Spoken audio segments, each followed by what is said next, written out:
El juego del diablo. Reza, porque los demonios no tienen razón. Satanás espera para maldecir tus caminos. ¿Lo has visto en sus ojos en el atardecer? ¿Te has preguntado si se ríe mientras juega? Kansas, el juego del diablo. Esto es un conjunto de instrucciones sobre cómo hablar con el diablo, lo cual, como aquellos de ustedes con algún tipo de cerebro podrían notar, es una proposición patéticamente estúpida desde el principio. Una que probablemente culminará en cualquier cantidad de destinos bastante desagradables. Honestamente, probablemente sería más inteligente publicar tu número de tarjeta de crédito en Facebook, o dedicarte a la lucha contra cocodrilos. Pero entonces, eso no te va a detener, ¿verdad? No si estás sinceramente interesado, al menos. Técnicamente, si haces todo de forma correcta, hay una buena probabilidad de que salgas ileso. Y eso parece ser razón suficiente para que algunas personas decidan que es una buena idea. Especialmente si eres del tipo que busca emociones, o estás desesperado. Lo cual me lleva a un punto de aclaración que debería ser: esto no es un manual para hacer ningún tipo de pacto faustino. ¿Entiendes? El tipo de acuerdo de vender tu alma. Aunque si lo mencionaras en la conversación, él ciertamente no lo rechazaría. Sin embargo, llevar a cabo dicho acuerdo temerario requeriría eliminar algunas de las protecciones que pondrás en marcha para tu conversación. Y no creo que necesite explicarte por qué sería una mala idea. Si realmente eres lo suficientemente matemáticamente incapacitado como para querer intercambiar algo que durara un número infinito de años por algo que podría durar unos 90 como máximo, hay un montón de otros rituales por ahí para que los sigas. Si se realiza correctamente, solo debería permitir que los dos hablen. Esto tal vez plantea la pregunta de por qué exactamente querrías hablar con el diablo en primer lugar. Tal vez a algunos de ustedes solo les guste la idea de charlar con entidades ocultas extremadamente peligrosas. Pero por el bien de la raza humana, espero que la mayoría de ustedes no sean tan estúpidos. La respuesta corta es: él sabe cosas. Cosas que algunos de ustedes pueden tener un profundo interés en descubrir. Quiero decir, no es omnisciente ni nada por el estilo, aunque le gustaría pretender lo contrario. No es Dios, pero definitivamente tiene una ventaja sobrenatural sobre el tipo de conocimiento que cualquier humano sería capaz de obtener. Por ejemplo, probablemente no sería capaz de predecir cuándo ocurrirá la próxima guerra mundial, o decirte la cura para el cáncer, pero muy bien podría ser capaz de predecir los números ganadores del sorteo Powerball de mañana, de $500 millones, o decirte qué condición mortal y no diagnosticada podría estar afectando a uno de tus seres queridos. Por supuesto, el príncipe de las tinieblas no anda por ahí regalando números ganadores de lotería a cualquiera que pregunte. Y confiar en cualquier tipo de información obtenida de un ser comúnmente descrito como el padre de todas las mentiras podría llevarte a una situación peor que la que tenías cuando comenzaste. Sin embargo, si estás realmente decidido a descubrir algo y has agotado todas las demás opciones, hay una manera de intentar obtener información precisa de este tipo. Verás, al igual que muchos de los villanos más urbanos en la cultura popular, al diablo le gusta un poco los juegos y las apuestas. Por supuesto, la razón por la que le gustan tanto es que casi siempre gana, a menos que seas un violinista llamado Johnny o estés siendo representado por Daniel Webster. Probablemente te van a dar una paliza. Pero, si estás lo suficientemente decidido como para querer enfrentarte a los riesgos y a las largas probabilidades, hay un cierto juego que los dos podrían jugar para intentar ganar la información que necesitas. Pero primero lo primero, comenzaremos con una descripción del proceso de invocación. Luego entraremos en las reglas del juego, algunos consejos sobre cómo jugar y finalmente, por supuesto, la inevitable letanía de mierda arcánica que podría salir horriblemente mal. Para contactar a tu compañero de conversación, necesitarás ir a una iglesia a medianoche. No importa qué tipo de iglesia, grande o pequeña, antigua o nueva, liberal o conservadora, siempre y cuando estés seguro de que estará vacía. Lo último que quieres es que algún predicador entre mientras estás en medio de esto, por el bienestar del predicador, tanto como por el tuyo propio. El proceso probablemente funcionará mejor si lo intentas en una luna nueva, o una luna llena, o viernes 13, o Halloween. El día real es menos importante que el efecto psicológico que tiene en ti. Siempre que no lo intentes en Nochebuena o algo estúpido como eso, deberías estar bien. El tiempo es importante. Sin embargo, No necesitas comenzar o terminar tu ritual exactamente a las 12 a.m., hora atómica de Greenwich, o algo así. Pero como regla general, deberías llegar un poco antes de medianoche y tener todo listo para no más tarde de 10 o 15 minutos después. Llega mucho antes de medianoche si no sabes cómo vas a entrar. Sorprendentemente, la mayoría de las casas de Dios tienden a cerrar sus puertas por la noche, al menos si no hay nadie para cuidarlas. Y recuerda, queremos que estén vacías, ¿entendido? Por supuesto, hay ciertas cosas que necesitas traer y ciertas cosas que no puedes traer. Para este ritual necesitarás una lata llena de sal. No necesitarás usarla toda, pero siempre es mejor tener más de lo necesario que tener menos. 7 velas, preferiblemente rojas o blancas. Algo para encender las velas. Te sorprendería cuántas veces la gente olvida esto. Ritual oculto o no, no se van a encender mágicamente solas. Un trozo de hilo, cuerda, lana o hilo rojo. Un espejo de cuerpo entero de suelo o pared. Idealmente querrás encontrar uno de estos ya presentes en la iglesia. Son un poco incómodos para llevar contigo durante un allanamiento. Sin embargo, si realmente no hay ninguno allí, tendrás que traer el tuyo. También puede ser útil llevar algunos marcadores, lápices, papel, una linterna y cualquier tipo de herramientas que puedan ser necesarias para asegurar tu entrada a la iglesia. No se te permitirá traer ningún dispositivo electrónico o de medición del tiempo. Esto incluye todos los teléfonos celulares, smartphones, tabletas, lectores de libros electrónicos, reproductores de MP3, PDAs, calculadoras, relojes de pulsera, relojes de bolsillo, temporizadores de cocina, relojes de arena, etc. En serio, es peor que el SAT. Si eres una de esas personas que tiene tu smartphone prácticamente conectado a tu cerebro, no te preocupes, puedes llevar esas cosas contigo a la iglesia, siempre y cuando las dejes afuera de la habitación en la que harás el ritual.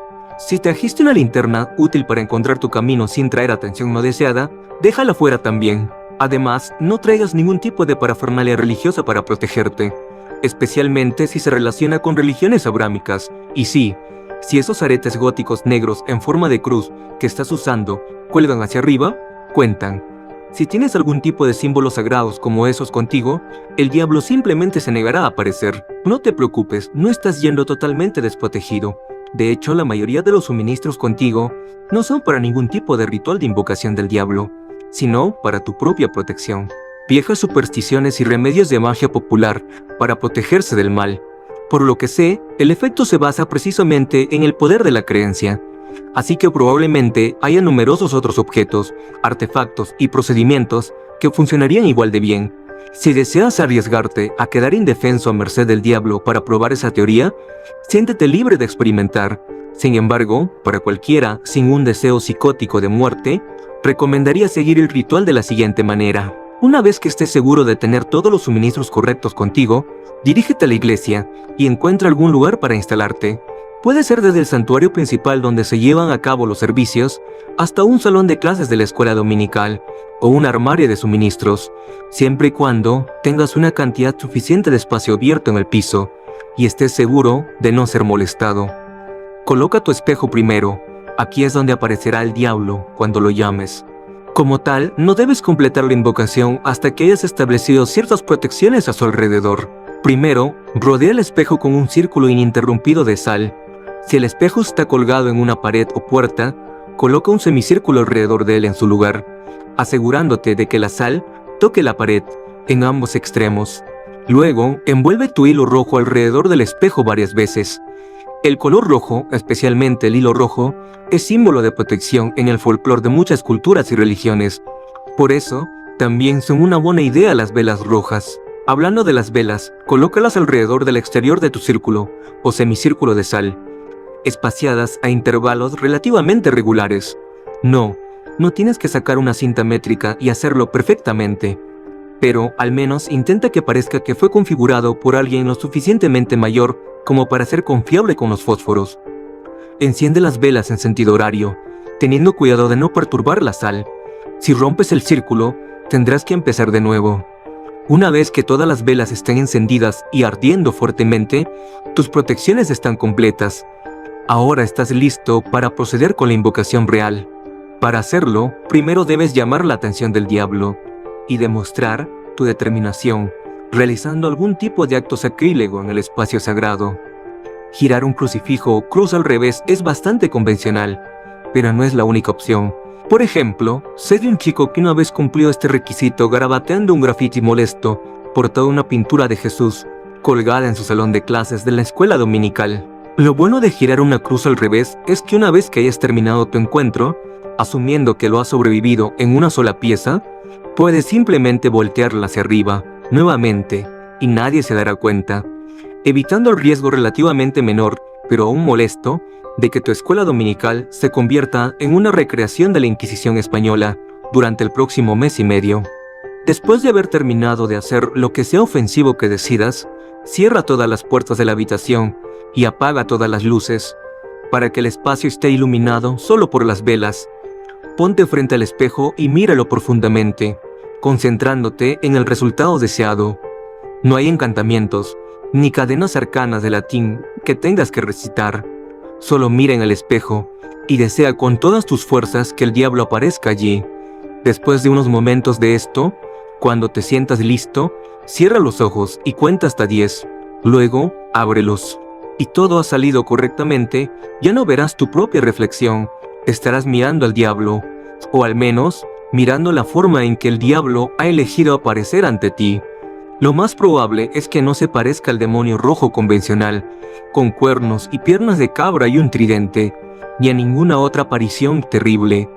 No tiene sentido asustarte ahora, mejor atraerte, hacerte sentir seguro. Con este fin, generalmente adopta la apariencia de un ser humano bastante promedio y poco llamativo. Si acaso, tiende a ser vanidoso y se inclinará hacia el extremo más atractivo del espectro. La única parte realmente aterradora de él serán sus ojos. No importa cuánto lo intente, no puede ocultar el destello siniestro que arde en lo profundo de ellos, el regocijo malévolo y el hambre, como los ojos de una araña contemplando una mosca luchando en su tela. Son supremamente seguros, esos ojos, seguros y sin piedad. No los mires demasiado profundamente, o comenzarás a sentirte impotente y paralizado por el terror, perdiendo tu esperanza y tu voluntad de luchar. Dado que probablemente estarás parado allí mirándolo con sorpresa durante unos momentos, habiendo esperado de alguna manera que el ritual fallara, él iniciará la conversación, preguntándote qué es lo que deseas de él.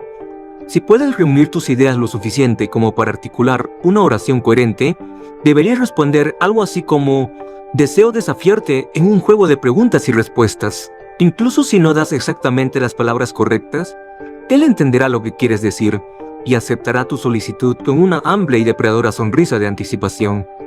Ha estado jugando este juego durante mucho tiempo, ya ves, y es muy bueno en ello. La mayoría de los humanos, por otro lado, son muy malos en él.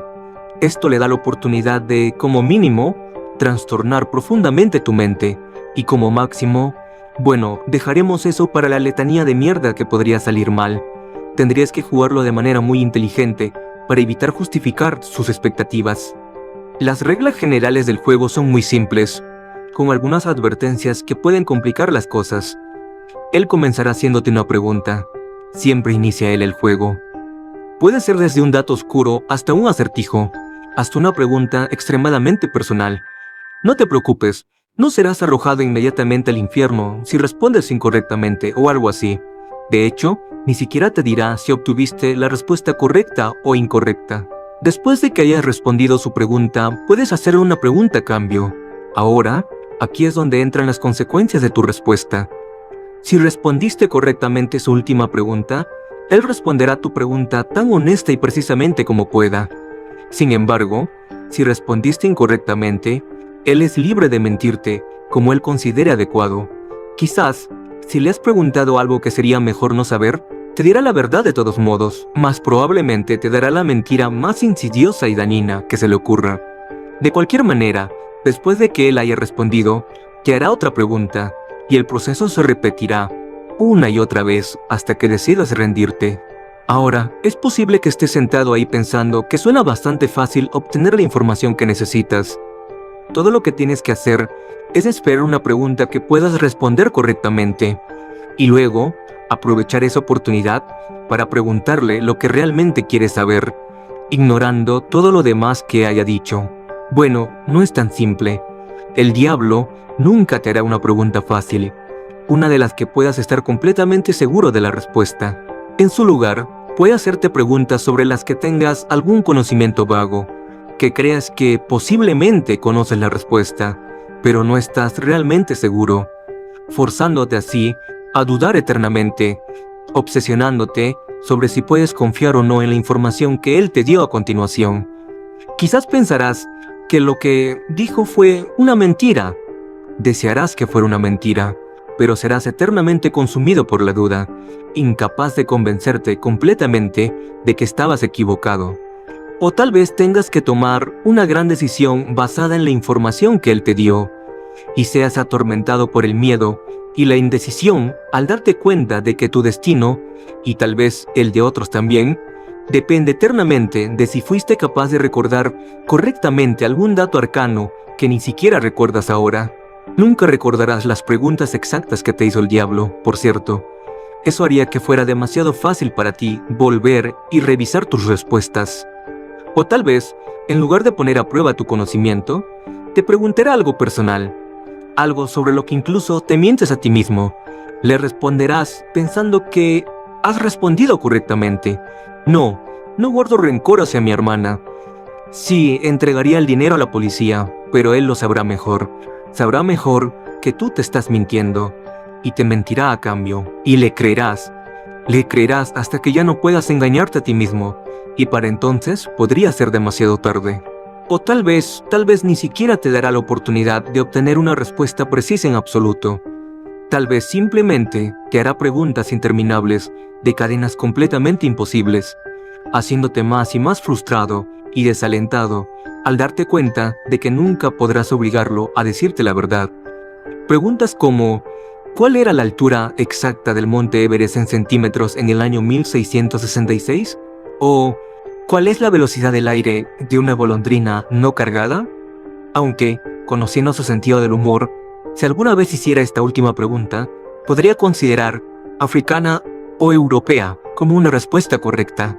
A pesar de ello, hay un par de formas de evitar completamente esa estrategia particular, reglas adicionales y cursos de acción que hacen que el juego sea más interesante y evitan que te bloquees por completo. Aunque honestamente, probablemente él quiera que pruebes una de esas opciones de todos modos. La primera opción es hacer un acertijo en lugar de una pregunta. Si de alguna manera logras desconcertarlo y él responde incorrectamente al acertijo o se rinde, estará obligado a darte una respuesta veraz a tu próxima pregunta. Si responde correctamente al acertijo, una vez más, no te preocupes, no se abalanzará sobre ti como una esfinge ni te arrastrará al infierno. Lo que sucederá es que él obtendrá un pase, lo que le permitirá mentir en respuesta a una pregunta que de otra manera estaría obligado a responder con sinceridad. Honestamente, si él obtiene un pase, podría simplemente rendirte y abandonar el juego en ese momento. Es casi imposible determinar cuándo te está diciendo la verdad, incluso en las mejores condiciones. Agregar otra capa de complejidad tratando constantemente de averiguar cuándo y si ha usado su pase es suficiente para hacer explotar el cerebro de cualquier persona normal. No hay manera, simplemente olvídalo. La segunda opción es que tú aceptes un desafío de él. Si lo aceptas y prometes cumplirlo, una vez más tendrá que responderte a tu próxima pregunta con sinceridad. Si decides rechazarlo, él obtendrá otro pase.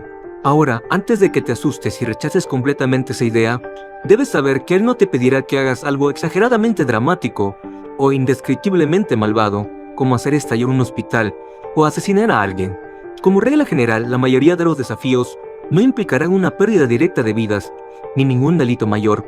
Sin embargo, ciertamente no serán fáciles. Infligirte un dolor severo, hacer algo que te aterrorice, cortar una relación apreciada, humillarte públicamente a ti mismo o a alguien a quien amas. Todas estas cosas y más, cosas que quizás ni siquiera puedas imaginar, están completamente sobre la mesa. Si estás dispuesto a llegar tan lejos, a ponerte en este tipo de posición, obtendrás tu respuesta. Sin embargo, si él logra encontrar algo que sabes que simplemente no puedes o no harás, bueno, entonces una vez más vale que simplemente te rindas. Una última cosa, no pienses que puedes simplemente decirle que vas a hacer algo y luego no hacerlo. Si aceptas un desafío y luego no lo cumples, bueno, digamos que habrá consecuencias. Simplemente aguanta y cumple tu promesa, sin importar lo que sea. Créeme, Estarás mejor así. Finalmente, cuando hayas obtenido la información que deseabas o hayas renunciado por completo a ella, puedes finalizar el ritual, simplemente agradeciendo al diablo por aceptar tu solicitud, inclinándote cortésmente a la cintura y despidiéndote de él. La superficie del espejo parecerá nadar y parpadear por un momento, y luego volverás a ver tu propia reflexión. Solo cuando estés absolutamente seguro de que estás mirando tus propios ojos de nuevo, podrás apartar la mirada del espejo, encender las luces nuevamente y comenzar a desmantelar tus protecciones. Ahora, y esto es importante, incluso si no has obtenido la información que querías, debes terminar el ritual de esta manera antes de que hayan transcurrido 66 minutos. Bueno, supongo que técnicamente tienes 66 minutos y 6 segundos. Sutil, ¿verdad? Pero si realmente vas a intentar ajustarlo tanto sin ningún tipo de dispositivo de medición de tiempo, probablemente estés jodido de todos modos. No puedo enfatizar lo suficiente lo importante que es que te apegues a este límite de tiempo. Guardaré la razón detrás de eso para el final, pero no te adelantes. Aún tengo algunos consejos importantes sobre cómo jugar. 1. Ten mucho cuidado con qué tipo de información personal compartes. Trata de no hablar sobre ti mismo, especialmente tus emociones y problemas, más de lo absolutamente necesario. Este tipo conoce la psicología humana como la palma de su mano, y él entrará en tu cabeza. Es como hablar con Hannibal Lecter.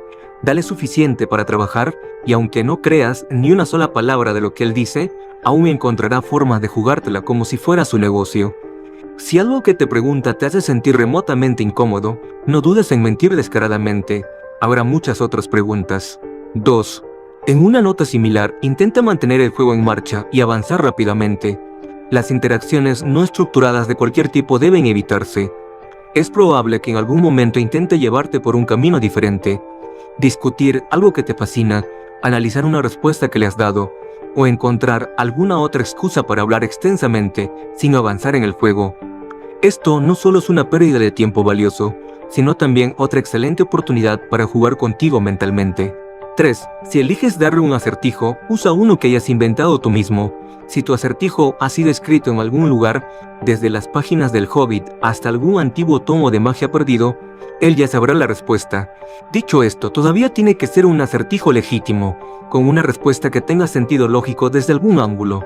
No puedes simplemente preguntar algo como ¿qué es verde, tiene 10 patas y salta? Y luego afirmar por alguna razón inexplicable que la respuesta fue malvaviscos. Tampoco puedes hacerle una pregunta directa como ¿qué tengo en el bolsillo? Probablemente ya lo sepa, de todos modos. No hay reglas estrictas y rápidas para determinar si un acertijo tiene sentido o no. Pero eres una persona razonable. Tus ancestros comieron del árbol del conocimiento. Por favor, por el amor de todo lo que es sagrado, usa el sentido común.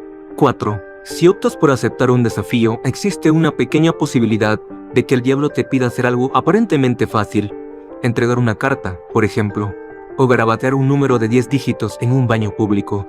Si te pide algo así, y tienes aunque sea un ápice de decencia, no aceptes. Lo más probable es que te esté utilizando para avanzar en algún plan siniestro, uno que podría arruinar muchas vidas y dañar a mucha gente. ¿Quién sabe? Tal vez eres el tipo de persona que realmente no le importa sacrificar a un número desconocido de completos extraños para descubrir lo que quieres saber, pero al menos sé consciente de que eso es lo que estás haciendo. 5. Por último, pero no menos importante, ten muy presente el tiempo. Podría ser muy útil practicar de antemano y tener una idea de cuánto dura una hora sin un reloj.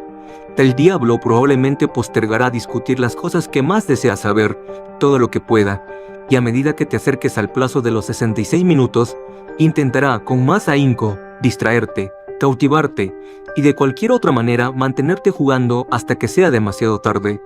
Él te guiará, te dará pequeños destellos de falsa esperanza, te hará pensar, solo unos minutos más, casi llego. No caigas en esa trampa. No te pases del límite de tiempo, no importa qué. Ahora, podrías estar pensando que este juego realmente no suena tan peligroso hasta ahora. Las amenazas de daño psicológico rara vez parecen tener el mismo peso que las amenazas de daño físico, aunque sus costos, a menudo, son igualmente grandes. Odio romper tu burbuja, pero el juego está muy lejos de ser seguro. Hay muchas formas de arruinarte, seriamente, tanto física como mentalmente, sin mencionar de forma espiritual. Y es en estas que concluiré, en la vana esperanza de que puedan causar algún tipo de impresión. Primero, mientras hablas con el diablo, no lo pierdas de vista. Sigue mirando fijamente el espejo, pase lo que pase. Sin duda intentará varios trucos para que apartes la mirada. Escucharás ruidos detrás de ti, sentirás ojos en la nuca, verás fantasmas sombríos retorciéndose en las profundidades del espejo. Un aliento frío te soplará desde atrás, oliendo a cripta. Un profundo silencio se instalará, solo para ser interrumpido por un fuerte golpe directamente detrás de tu cabeza, dándote uno de los mayores sustos de tu vida. Demonios, el diablo incluso podría abandonar parte de su propia fachada dignificada y dar un salto repentino de falso shock, gritando fuerte y señalando detrás de ti con una expresión muy convincente de terror en su rostro. Sea lo que sea con lo que te pruebe, no debes apartar la vista de él. Si apartas la mirada, si lo pierdes completamente de vista, aunque sea por un segundo, volverás a mirar el espejo y lo encontrarás desaparecido. Bueno, no desaparecido, fuera del espejo, en la habitación, contigo. Exactamente cuánto de tu cuerpo encontrará la policía al día siguiente y en qué estado estará, dependerá enteramente del tipo de estado de ánimo en el que él se encuentre. Lo mismo ocurre si rompes alguna de las protecciones que colocaste antes de comenzar el ritual. Interrumpir el círculo de sal, dejar que la cuerda roja se desenrede, derribar una vela o dejar que se apague. Cualquiera de estas cosas lo liberará del espejo. Y luego, bueno, son todos un grupo de adictos creativos al horror. Estoy seguro de que pueden llenar los espacios en blanco. En otro tema, puedes llegar a un punto en el juego, probablemente después de una larga serie de preguntas desesperadamente imposibles, donde el diablo te haga la pregunta engañosamente simple: ¿cuál es tu nombre completo? No debes dárselo. Los nombres pueden ser cosas de gran poder. Aunque el diablo, por supuesto, ya conozca tu nombre, decírselo tú mismo equivale a invitar a un vampiro a tu casa.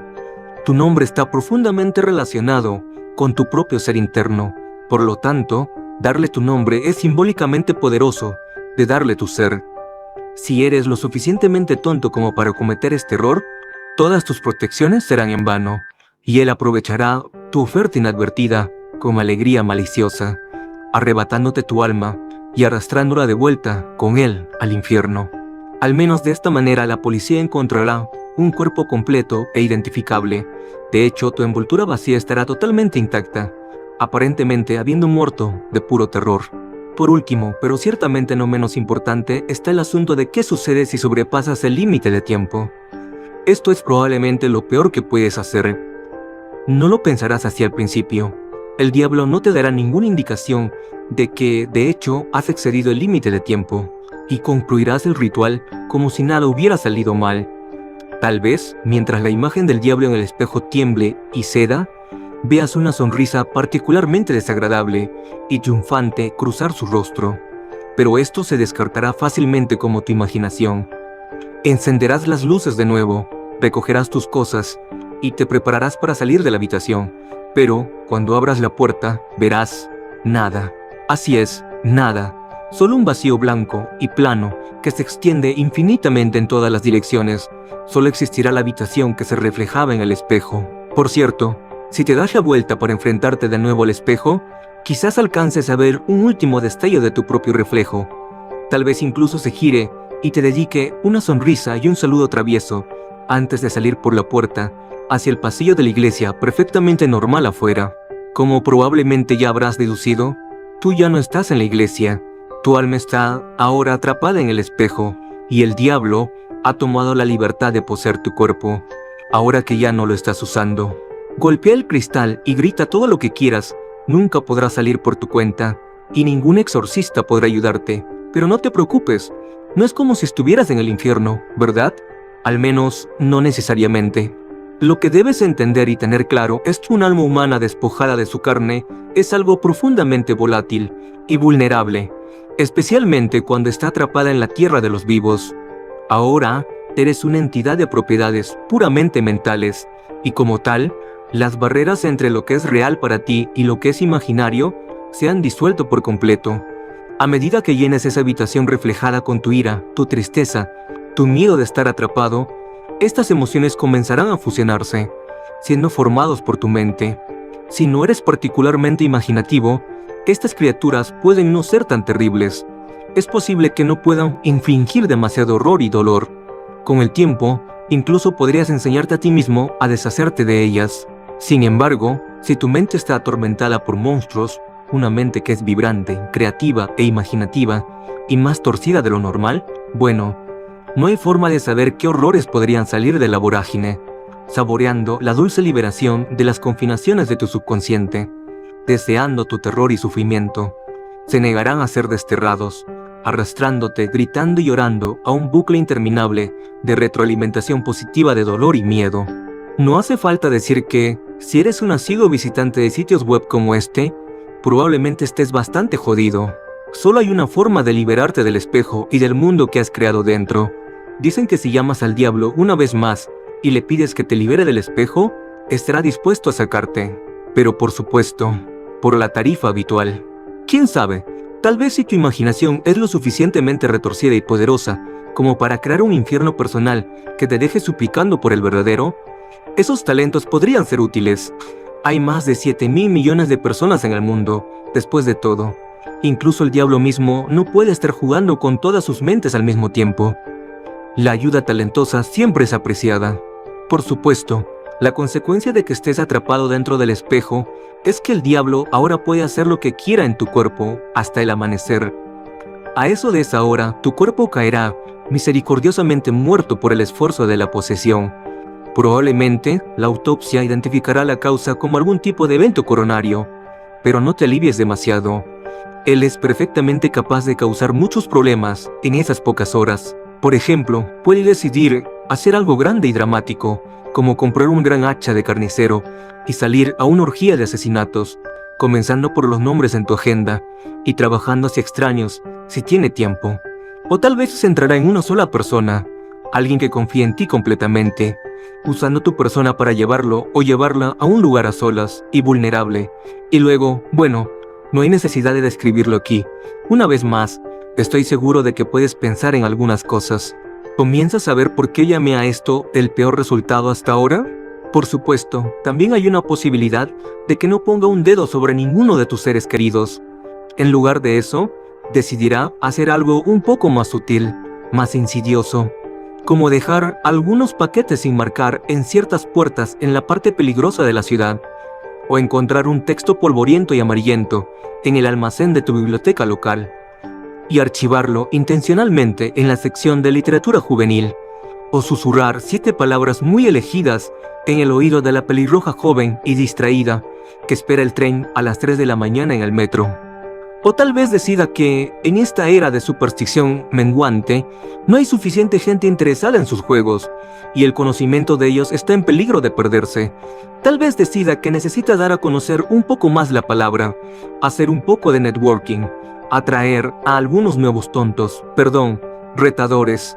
Tal vez eche un vistazo rápido a tu historial de navegación, vea dónde están pasando el rato las mentes más impresionables y curiosas en estos días. Tal vez incluso escriba un rápido tutorial, en un lenguaje moderno, en lugar de algún texto demonológico incrustable y obsoleto, publicarlo en internet, y vea cuántos mordiscos obtiene.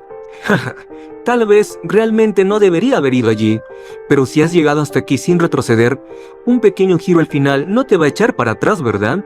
Querido espectador de Mishasho, estoy seguro de que hay muchos aventureros intrépidos entre ustedes, con preguntas ardientes que les gustaría ser respondidas, y todos ustedes son un grupo inteligente, conocen las trampas, conocen las convenciones, viven y respiran este tipo de cosas, ¿verdad?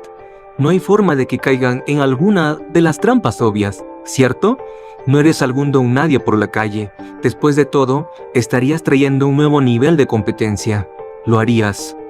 Oh, disculpa un momento. Creo que alguien me está llamando. ¿Qué? ¿Te mueres de ganas por salir? Debe ser una imaginación infernal la que tienes. Perfecto.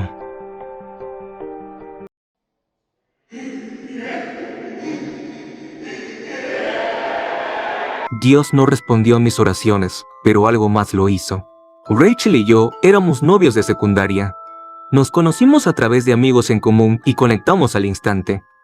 Nuestros fines de semana las pasábamos juntos disfrutando de la compañía del otro. Nuestro primer gran obstáculo llegó después de graduarnos. Fuimos aceptados en diferentes universidades, a 4 horas de distancia. La mayoría de las relaciones se habrían desvanecido en este punto, pero nosotros perseveramos. Nos reuníamos tan seguido como podíamos. El verano de nuestro último año ya estábamos haciendo planes sobre los siguientes pasos en nuestro viaje juntos a través de la vida. ¿Dónde nos gustaría estar? ¿Cuántos hijos tendríamos? Incluso habíamos nombrado al perro que tendríamos. Después de graduarnos, le pedí que se casara conmigo.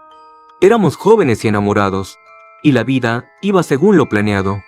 La despedida de soltera de Rachel estaba planeada para 2 semanas antes de la boda. El lugar estaba reservado, se había aprobado el menú, y los invitados habían reservado vuelos desde diferentes partes del mundo. En su camino a casa desde la fiesta, me la arrebataron. Algún enfermo puso fin a la vida que habíamos soñado.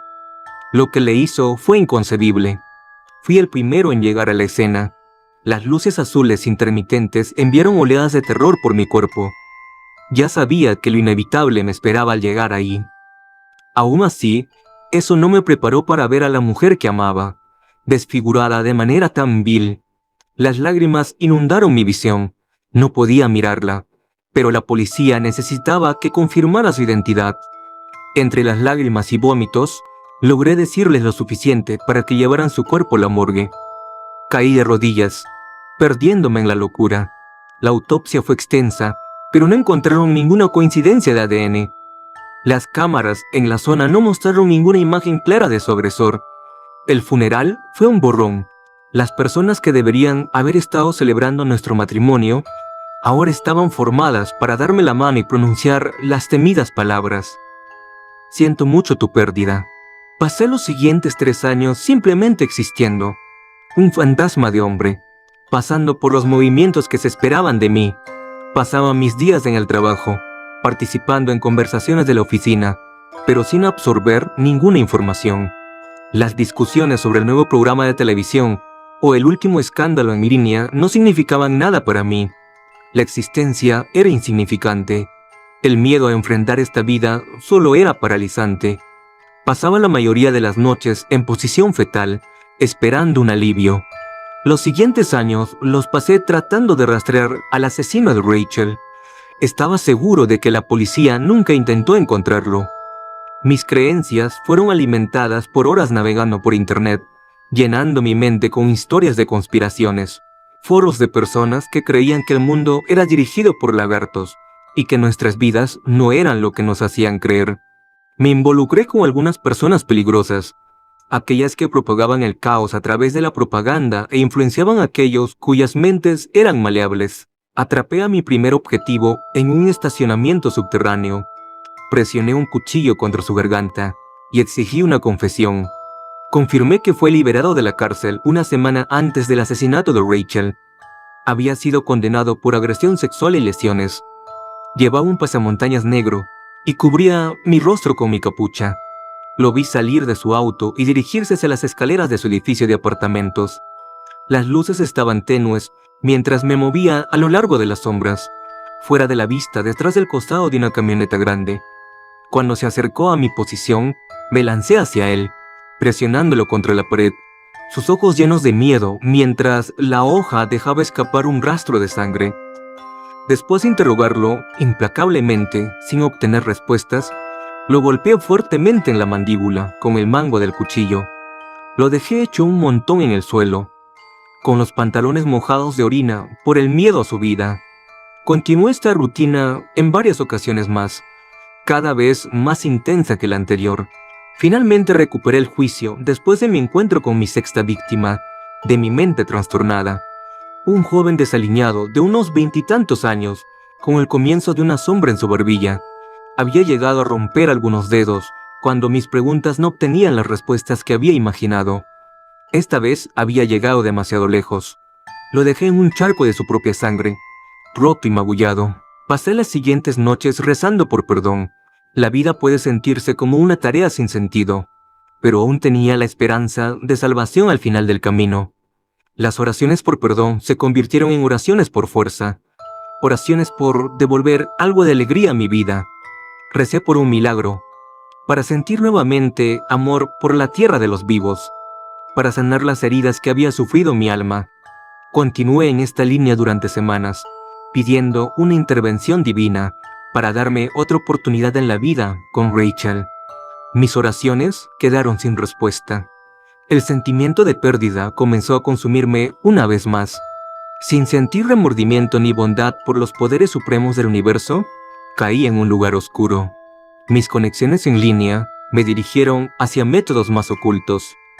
Me sumergí en el arte de la brujería y los rituales satánicos con la esperanza de un trueque. Mi alma por una segunda oportunidad. Estudié rituales e invocaciones con la esperanza de obtener acceso a uno de los caballeros del infierno. Derramé la sangre del ganado y dije las palabras de poder, pero aún así no hubo respuesta. Revisé los foros en busca de cualquier información sobre un método diferente. Me puse en contacto con muchos llamados académicos del cosmos, cada uno con un pequeño fragmento de información que me ayudaría a invocar a Arsgodan, una entidad cósmica que podría conceder deseos a aquellos que completen su prueba. Me puse en contacto con un caballero llamado Martin Wallace, un investigador publicado en las entidades más allá del cosmos, para que me brindara alguna orientación sobre la tarea que planeaba emprender. No se sabe mucho sobre las criaturas cósmicas, y mucho menos sobre Arsgodan, dijo Mark mientras acariciaba su barba pensativamente. Su cabello se había vuelto gris hace años, pero su barba todavía tenía un cierto parecido al negro.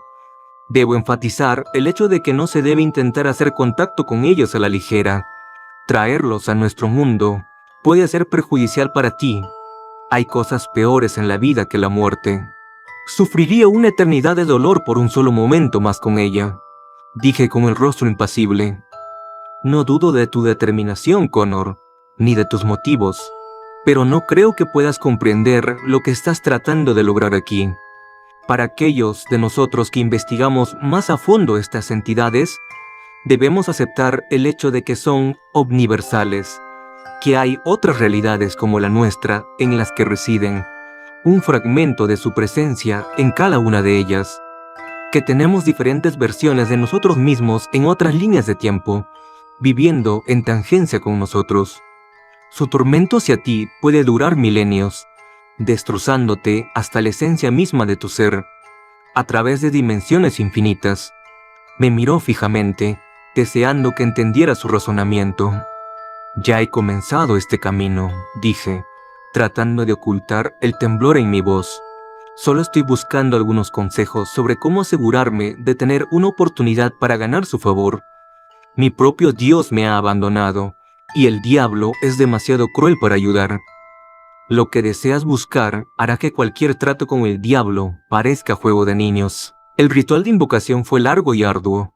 Las cosas que he hecho me han excluido de cualquier redención. He profanado todo lo humano. No revelaré los pasos, ya que hacerlo pondría en peligro a cada uno de ustedes que oye esto. Una vez que conoces los pasos, te sientes compelido a completarlos. Al completarse la última tarea, llamé a Arsgodan, pidiéndole que me concediera mi único deseo, aceptando lo que pudiera pedirme. Estaba allí, al borde de un acantilado, al final del mundo, mirando hacia el mar interminable. Esperé algún tiempo sin signos de ninguna presencia de otro mundo. Al darme la vuelta para irme, derrotado y lleno de vergüenza, noté que podía haber una perturbación en el horizonte. El mar comenzó a cambiar de color, primero rojo, luego verde y luego púrpura. Mis ojos giraron furiosamente. Cuando volvieron a enfocarse, noté que me estaba viendo desde el nivel del suelo. Mis ojos se habían desalojado de sus cuencas. La vista era repugnante mientras el punto de vista de cada iris se desplazaba independientemente. Mi cuerpo comenzó a desmantelarse y reconstruirse en una forma inhumana. Podía sentir una presencia que me dominaba. Las palabras no existen para describir la sensación de horror mientras cada fibra de mi cuerpo se reorganizaba. La agonía física solo fue superada por el tormento psicológico que soporté mientras mi mente colapsaba bajo el peso de la incomprensión. Arsgodan había hecho su presencia conocida. Mi mente se desmoronó mientras Arsgodan intentaba comunicarse conmigo. Experimenté cada muerte dolorosa conocida por el hombre, por una eternidad y un instante al mismo tiempo. Reconstruyó mi conciencia de una manera en la que podía percibir sus palabras en pensamiento. Mediante imágenes y sentimientos, era como nos comunicábamos. Solo puedo describirlo como forzándome a entender su significado. Me nombró como el invocador de Arsgodan. Su título era Arsgodan, el disruptor de la existencia, y yo era su conexión con este plano. Le supliqué que me devolviera mi amor perdido. Puse toda mi voluntad detrás de mis pensamientos. Lo inundé con imágenes de los dos y las vidas que imaginábamos. No fue capaz de comprender las emociones humanas, pero pude entender mi deseo de traer de vuelta un alma de entre los muertos. Describió cómo su influencia sobre mis hilos de vida estaba limitada por mis formas alternativas en otras realidades. Si esos hilos se redujeran a uno solo, entonces podría conceder mi deseo. Para hacerlo, tendría que soportar las pruebas. Acepté su propuesta, sin más explicaciones. Haría lo que él requiriera. Formó una imagen en mi mente de innumerables versiones de mí mismo, luchando entre sí, cortando un hilo cada vez que uno caía. Ahora, yo era el solicitante de la prueba, y mis contrapartes lo sabían. Nos encontraríamos en ocasiones al azar, dentro de la próxima rotación de la estrella de mi planeta. Un concurso de voluntad y determinación, uno a uno, hasta que solo quedara uno. Estos encuentros ocurrirían en todas las líneas de tiempo, cada versión de mí mismo luchando por sobrevivir. Me mostró una imagen de un concurso que ya estaba teniendo lugar. Una versión mayor de mí mismo, faltándole un ojo por una herida recibida hace años, luchando contra una versión de mí mismo que no tenía más de 10 años. Ellos sabían que yo era la causa de su tormento, y me odiaban por ello. El concurso solo podría ser decidido por armas, formadas en forma de puntos. Entendí que esto significaba cuchillas. El concepto no era familiar para Arsgodan. Su presencia se retractó a los confines del universo y mi mente comenzó a volver a la normalidad. Era consciente de que necesitaba prepararme para los desafíos que se avecinaban. Relato esto con la esperanza de que nunca busques un encuentro con este horror arcano. Actualmente, estoy sentado en mi computadora portátil, cubierto de sangre de mi primer retador, una versión de mí mismo que había vivido mucho tiempo. Él sabía quién era yo en el momento en que apareció en mi habitación. Sus ojos ardían con un odio desconocido para la mayoría. Desafortunadamente para él, estaba tan avanzado en años que apenas tenía la fuerza para levantar el brazo en defensa, cuando le corté la garganta con mi cuchilla. Estoy resistiendo la urgencia de dormir, porque temo que, cuando cierre los ojos, el próximo retador tenga la oportunidad de tomar mi premio como suyo. Ellos están luchando por sus propias vidas, pero yo estoy luchando por la suya, por la de Rachel.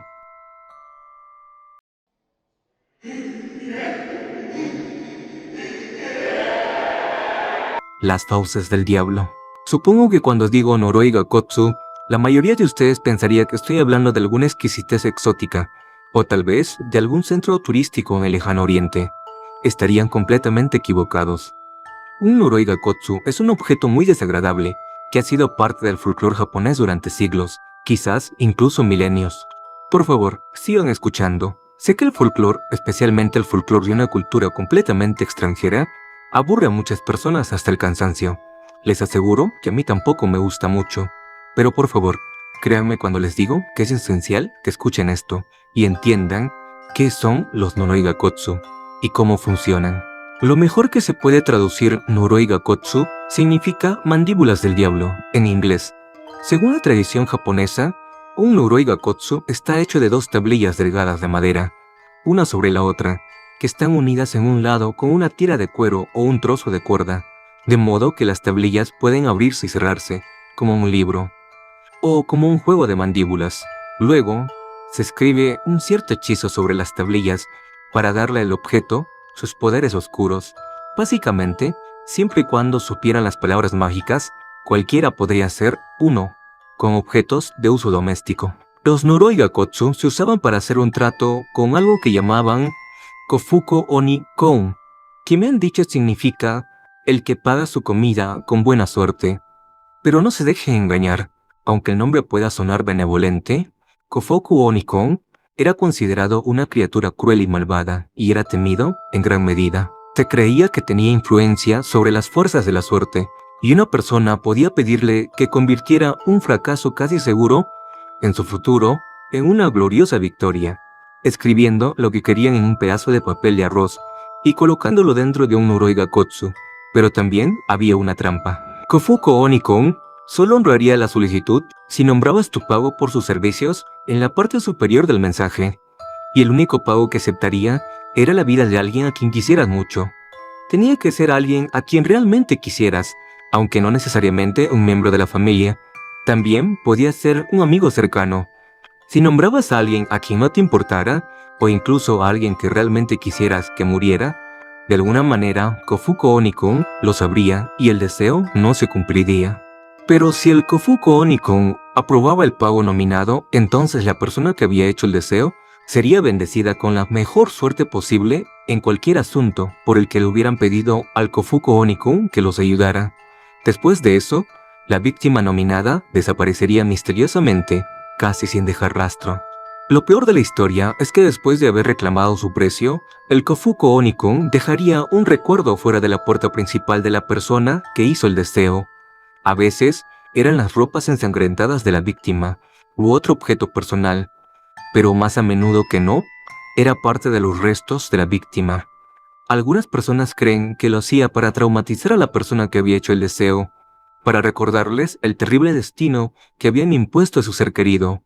Otros piensan que era más como el Kofuku Onikon dejando un recibo para la persona que había hecho el deseo, reconociendo que había recibido su pago y que su trato había concluido. De cualquier manera, hacer un Noroi Gakotsu y hacer un trato con Kofuku Onikon eran prácticas prohibidas en Japón, castigadas con la muerte.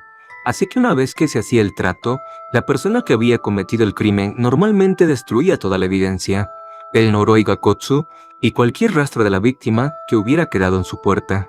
Incluso si te interesan las antiguas leyendas de monstruos, estoy seguro que estás escuchando esto y pensando que es solo una vieja superstición absurda.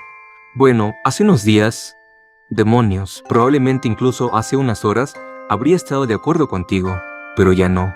No puedo contarte mucho sobre quién soy o cómo sé lo que sé. Lo que sí puedo decirte es que tengo conexiones en la investigación de un adolescente desaparecido, convertido en homicidio en algún lugar del Medio Oriente. Hace aproximadamente un año, antes de Halloween, había un meme circulando con una imagen que mostraba la parte superior de un esqueleto, el cráneo, el cuello y la espaldilla. La gente lo compartía con mensajes simples como "Feliz Halloween" o "Boo", etc. a través de mensajes, tweets y cosas así. Es posible que hayas recibido uno tú mismo. Finalmente, el meme llegó a alguien con un poco de conocimiento sobre anatomía, y se dieron cuenta de que el esqueleto en la imagen era sorprendentemente realista. Lo reportaron a las autoridades, pero pasarían semanas antes de que el informe llegara a un médico forense, que verificó que la imagen realmente requería una investigación. El médico forense estaba convencido de que el esqueleto era genuino, pero lo que le preocupaba especialmente era el tono rosado de los huesos y las pequeñas cantidades de lo que parecía ser sangre y carne aún en ellos. También le preocupaban una serie de marcas de raspado que se podían ver en los huesos cuando la foto era examinada a alta resolución. Parecían abarcar todo el cráneo, y la opinión del médico forense era que estas marcas fueron hechas cuando la carne fue arrancada del cuerpo, por algo con dientes muy afilados y muy duros. No parecía haber ninguna razón legítima para que una foto como esta estuviera circulando entre el público. Las autoridades determinaron que era una foto de escena del crimen filtrada, o evidencia de un crimen aún no descubierto. Consideraron que la foto podría haber sido tomada por algunos ciudadanos privados e insensibles, léase, niños imbéciles, que encontraron un cadáver, lo fotografiaron, lo publicaron en línea y nunca lo reportaron a la policía. Aún más perturbadora era la posibilidad de que la foto fuera publicada por el psicópata que había hecho esto y quería que el mundo admirara su obra. El problema era que solo teníamos una foto para investigar, lo que hacía realmente difícil determinar si la foto estaba relacionada con un caso activo o resuelto. Los datos EXIF, los datos incrustados dentro del archivo JPG que detallan de dónde proviene la foto, qué cámara la tomó, cuándo se tomó, etc., Todos habían sido borrados, lo cual no es difícil de hacer si sabes cómo. Todo lo que teníamos para investigar era la foto en sí misma. No te aburriré con los detalles técnicos, pero basta decir que los técnicos en informática forense realizaron un barrido exhaustivo de la base de datos nacional de fotos de escenas del crimen y determinaron que la foto no se relacionaba con ningún caso en los archivos digitales. Se realizaron varios otros análisis de la foto, pero el que dio resultado fue la simulación de reconstrucción facial, un software que escanea la foto del cráneo y determina cómo se vería el chico cuando aún estaba vivo. Eventualmente, pudimos hacer coincidir la cara reconstruida con un expediente activo fuera del estado. El cráneo pertenecía a un adolescente, llamémoslo Jack, que había sido reportado como desaparecido. Mientras la foto en sí misma estaba siendo investigada, también se examinaba el meme. Estábamos rastreando su curso, desde el ciudadano preocupado que informó inicialmente la imagen a la policía, hasta la primera persona que había enviado la imagen. No fue fácil, ya que el meme saltaba hacia atrás y hacia adelante, a través de varios servicios de mensajería populares en su camino. Justo una semana después de que se confirmara la identidad de la víctima, pudimos determinar quién había comenzado el meme. La llamaremos Jill. Lo que era de interés inmediato para las autoridades era que el nombre de Jill ya estaba registrado en el expediente de Jack. Aparentemente, era una amiga de la escuela y una de las últimas personas que lo vio con vida. Se emitió una orden para el teléfono celular de Jill y fue llevada para ser interrogada. El teléfono fue analizado minuciosamente y se recuperó un mensaje que contenía la foto del esqueleto. Pero aunque el teléfono tenía un registro definitivo de recibir el mensaje, más tarde se descubrió que el proveedor de servicios de Jill no tenía registro de haberlo emitido. Otra cosa extraña fue que el identificador de remitente para el mensaje no contenía números, solo contenía caracteres Unicode, de kanji japonés. Esto es técnicamente imposible. Según está configurado el sistema, el teléfono solo debería poder registrar una serie de dígitos numéricos en el campo del identificador del remitente. Los caracteres en el identificador del remitente deletreaban Anatano Shitauke. Esto no es el nombre de alguien. Los técnicos lo tradujeron y descubrieron que significaba aproximadamente tu empleado o tu socio comercial. Bajo interrogatorio, Jill recordó haber recibido el mensaje. Dijo que el mensaje la había asustado un poco, especialmente porque venía de un remitente desconocido, que es lo que decía el software de mensajería, porque no podía interpretar el identificador de remitente no válido. Pero como era cerca de Halloween, asumió que uno de sus amigos lo envió como algo de temporada, y por eso reenvió la foto genial y espeluznante, comenzando el meme. Según la marca de tiempo del mensaje, lo recibió solo unas pocas horas después de que Jack fue visto por última vez. Pero Jill afirmó que nunca relacionó el mensaje con la desaparición de Jack en su mente, porque en el momento en que recibió el mensaje, ni siquiera sabía que Jack estaba desaparecido. Los detectives interrogaron a Jill durante más de 3 horas, pero cuando comenzó a ponerse realmente molesta, su padre terminó la entrevista, y sin pruebas más contundentes, los detectives no pudieron retenerla. El técnico que analizó el teléfono, digamos que es muy minucioso en su trabajo, y no se rindió en el misterio de cómo este teléfono podría haber recibido un mensaje imposible, del cual su proveedor de servicios no tenía registro de haber enviado. Escudriñó profundamente en su software, buscando una explicación. Finalmente, se topó con una curiosa anomalía incrustada en el firmware del teléfono. Más caracteres Unicode japoneses. Esta vez, un bloque largo de ellos. El firmware, supuestamente, es solo un código universal de máquina, que le dice al teléfono cómo funcionar. Texto japonés o texto en cualquier idioma humano en realidad, no debería estar ahí. Pero tan intrigante como fue este descubrimiento, aún nos explicaba el mensaje imposible. Al menos eso pensamos en ese momento. Verás, el texto japonés era dato basura, lo que significa que se incorporó al firmware de tal manera que no tenía ningún efecto real en cómo funcionaba. Estaba en el teléfono, pero no estaba haciendo nada. En este punto yo estaba involucrado en la investigación.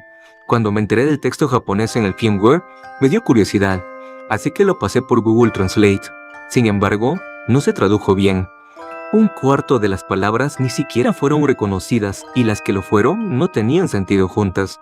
Frustrado, pedí a un conocido japonés americano que lo tradujera para mí. Esperaba que fuera el copyright del fabricante sobre el código del firmware, o tal vez incluso la firma del programador en su trabajo, pero resultó sonar más como una especie de poema solemne Mi amigo japonés americano estuvo de acuerdo, diciendo que el lenguaje era mucho más elegante que el japonés cotidiano y un tanto arcaico. Buscando respuestas, llamamos al laboratorio de desarrollo del fabricante del teléfono en Japón. Finalmente, llegamos al gerente del equipo, que desarrolló el software del teléfono, y con mi amigo como traductor, le preguntamos sobre el misterioso texto en el firmware, y también si tenía alguna explicación sobre cómo una frase en japonés podría registrarse como el identificador de remitente para un mensaje en uno de sus teléfonos. Muy cortésmente, negó saber algo sobre ninguno de estos asuntos, y me aseguró que cualquier dato basura en el firmware no tenía importancia.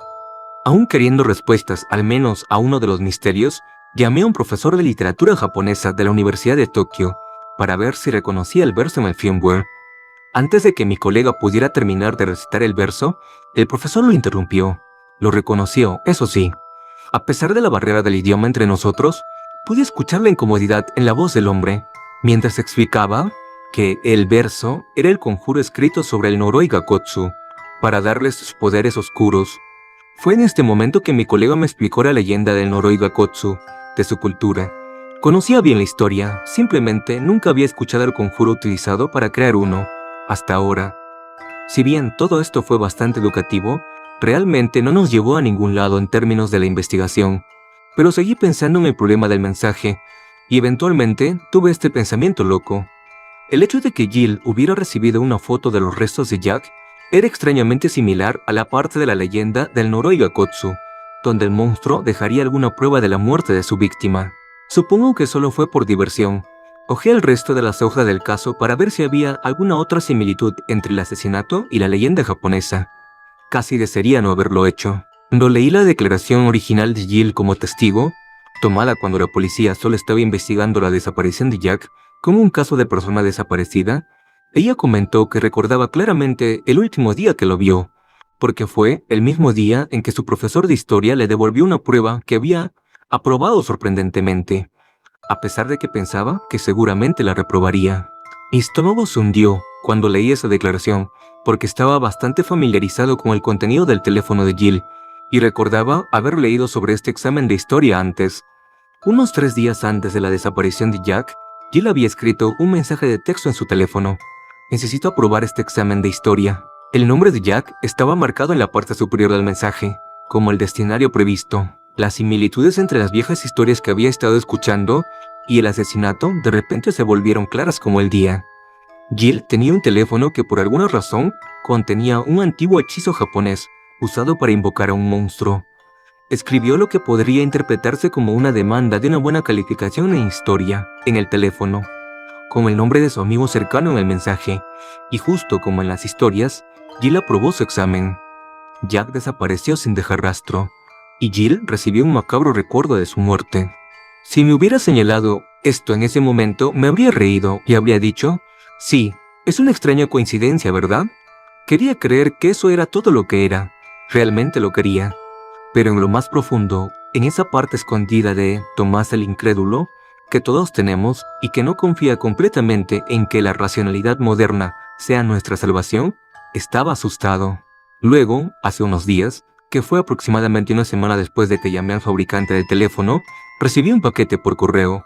No había dirección de retorno, pero el sello era de Osaka, Japón. Dentro había un montón de papeles. Encima de la pila estaba una carta de presentación explicando lo que contenía el paquete. Estaba escrita en inglés deficiente, aunque pude entender la idea general de lo que decía. El remitente no se identificaba, pero está claro que deben trabajar para el fabricante del teléfono es Jill, y que estaban al tanto de que yo había estado haciendo preguntas sobre el texto oculto en el firmware. Mi informante formaba parte del desarrollo de la serie de teléfonos a la que pertenecía el teléfono de Jill, y tenía una explicación de cómo la incantación del Noroi Gakotsu había llegado al firmware de los teléfonos. Había un tipo en el equipo de desarrollo inteligente, pero un verdadero solitario, tipo emo. No el tipo tímido de solitario, el tipo que parecía estar al borde de la locura. La gente intentaba ser amigable y acercarse a él, y él les miraba con odio. Por alguna razón, el tipo tenía problemas. Poco antes de que la serie de teléfonos entrara en producción, el tipo se suicidó. Mi informante cree que antes de morir, el tipo implantó el hechizo peligroso en los teléfonos, como su último, vete al diablo, al mundo. Después de unos meses de lanzamiento del teléfono, de alguna manera los ejecutivos de la compañía se enteraron de que había un problema con ellos, recibiendo mensajes perturbadores que los teléfonos parecían generar por sí mismos. La compañía comenzó a investigar el problema en silencio, consultando secretamente todos sus teléfonos activos de forma remota. Encontraron montones de incidentes donde un teléfono tenía un registro de un mensaje entrante de Anatano Shitauke, tu socio comercial, que contenía un solo archivo JPG. La mayoría de las personas que recibieron estos mensajes los eliminaron posteriormente, pero en varios casos los JPGs todavía estaban en los teléfonos de los destinatarios y fueron recuperados por la compañía. Se desarrolló una versión mejorada del firmware con la incantación eliminada, pero finalmente nunca se implementó porque descubrieron que los teléfonos seguían rechazándolo. El tipo que puso la incantación en el firmware también lo manipuló para que nunca permitiera ser reescrito. 2 meses antes de la desaparición de Jack, la compañía terminó abruptamente su investigación. Para entonces, eran conscientes de casi 800 casos de mensajes recibidos de Anatano Shitauke. Se llegó a un acuerdo no verbal de que el problema era insoluble y que su mejor curso de acción era simplemente hacer la vista gorda. Se obligó a todos los involucrados en la investigación informal a firmar un acuerdo de confidencialidad. Se emitieron órdenes de destruir todos los registros, pero mi contacto anónimo logró conservar copias de la mayoría de ellos, los cuales me ha enviado. Me está tomando un tiempo pasar por los documentos que él o ella me envió, ya que la mayoría de ellos están escritos en japonés, pero afortunadamente, la lista de los teléfonos que recibieron un mensaje de Anatano Shitauke estaba escrita en dígitos regulares. Pasé todos los números americanos de esa lista por nuestra base de datos, y todos y cada uno de ellos pertenece a alguien que fue interrogado en relación con un caso de persona desaparecida, que comenzó después de días de haber recibido ese mensaje. Pero eso no es lo peor. Lo peor es que mi contacto también me envió impresiones de todos los JPGs que pudieron recuperar durante la investigación del fabricante. Todos son como la foto de los restos de Jack, que inició todo este caso. Un esqueleto realista sonriendo a la cámara, cubierto de las marcas de rasguños dejadas por la pesadilla de dientes afilados que los despojó de toda su carne. No tengo acceso al software avanzado que sintetizó una cara precisa para el cráneo de Jack, al menos no el tipo de acceso que me permite usarlo sin responder muchas preguntas difíciles primero, pero escaneé las fotos y las superpuse con Photoshop sobre las fotos del caso de la persona desaparecida asociada con su destinatario. Admito que no soy un experto, pero hasta donde puedo decir, cada uno de esos cráneos encaja perfectamente dentro del rostro de una de esas personas desaparecidas. No puedo decirte el nombre del fabricante involucrado, ni el nombre de la serie de teléfonos. Basta con decir que son una empresa conocida, y la serie de teléfonos es bastante popular. Desearía poder decirte más, pero si lo hago, no tengo dudas de que la compañía suprimirá esta advertencia como difamación, y eso no puede suceder. La palabra tiene que salir, y supongo que una advertencia a medias es mejor que ninguna advertencia en absoluto. Hay una serie común de teléfonos por ahí, con una maldición maligna marcada en su interior. Es posible que estés llevando un Noroi Gakotsu en tu cartera o bolsillo, y aún si no lo estás, alguien que te importa podría estar haciéndolo. Así que por favor, ten cuidado al escribir lo que deseas, o esperas, o incluso piensas que necesitas, pero sobre todo, ten mucho cuidado con el nombre que colocas en esos mensajes, porque podrías estar enviándolo a las fauces del diablo. Difunde la palabra.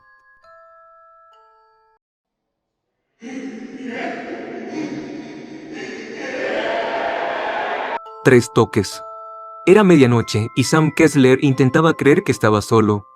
Se agachó contra el frío suelo de baldosas y miró por entre las persianas agrietadas, observando la impenetrable tormenta de nieve afuera. No había nada, ninguna vida ni sonido, excepto por el viento aullante y el crujir de los árboles desnudos en esa tormentosa noche de invierno.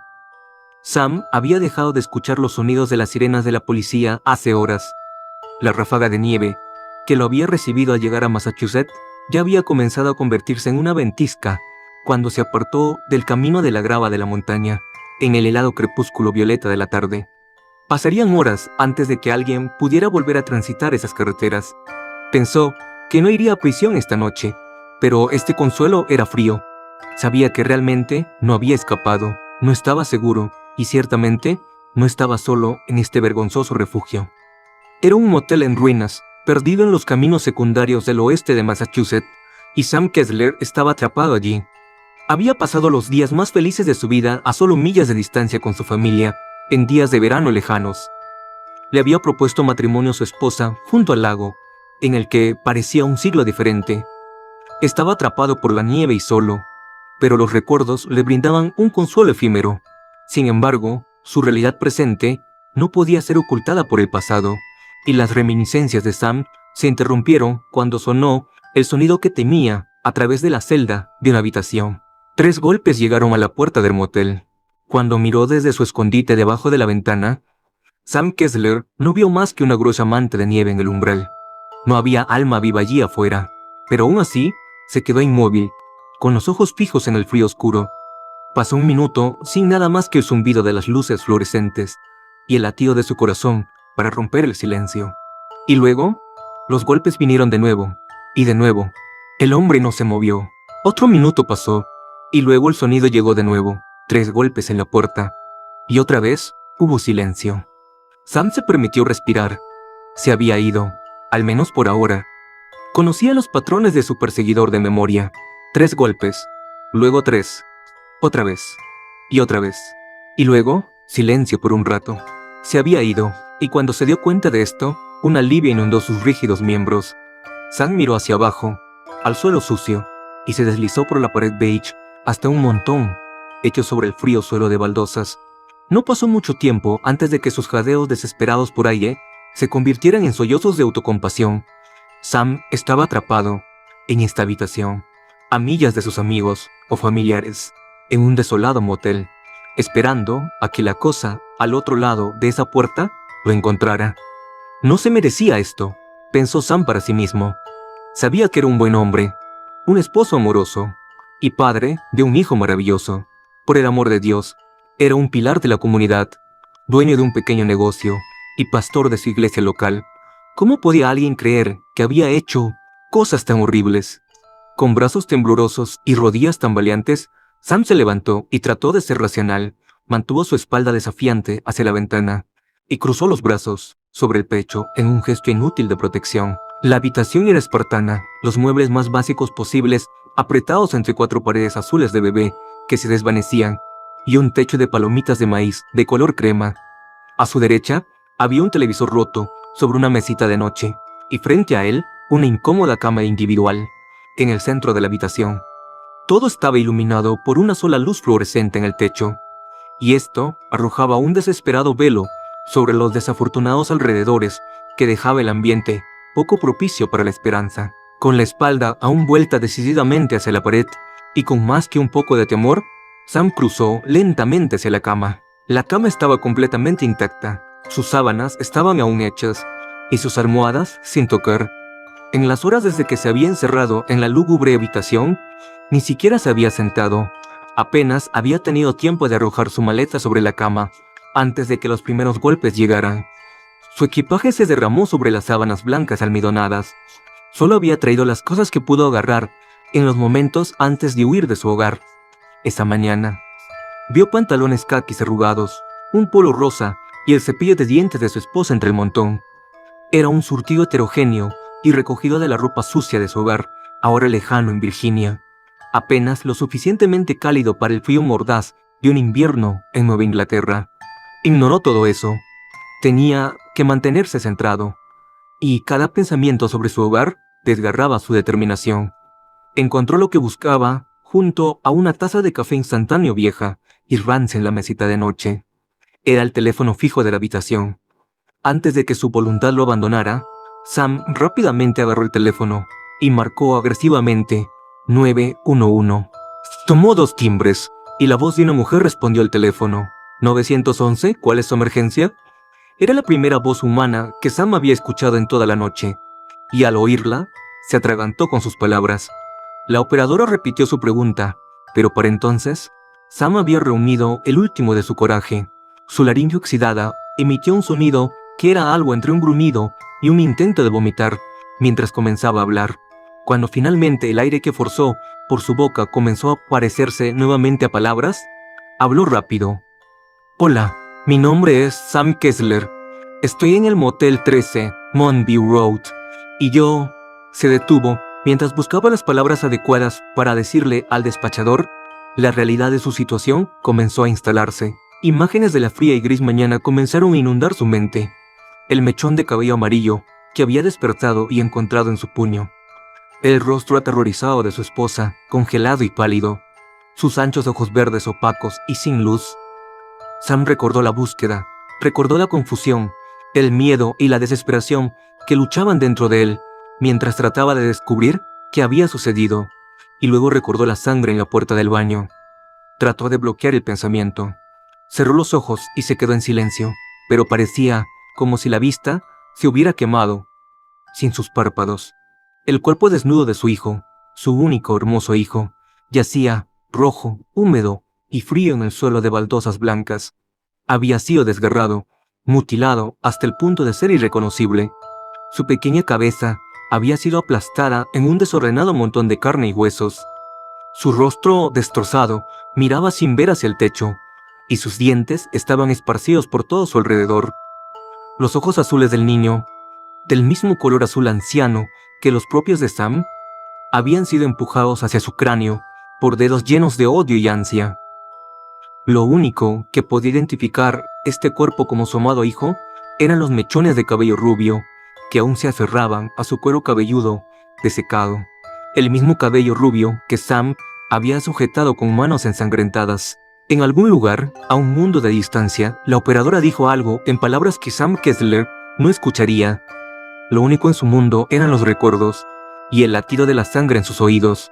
Aún así, las palabras continuaron, y a medida que lo hacían, se volvían exigentes, hasta que, finalmente, las exigencias del aquí y el ahora lo despertaron de su pesadilla. «Señor, ¿está conmigo?» Abrió los ojos, y las imágenes habían desaparecido, desterradas por la realización de lo que acababa de hacer.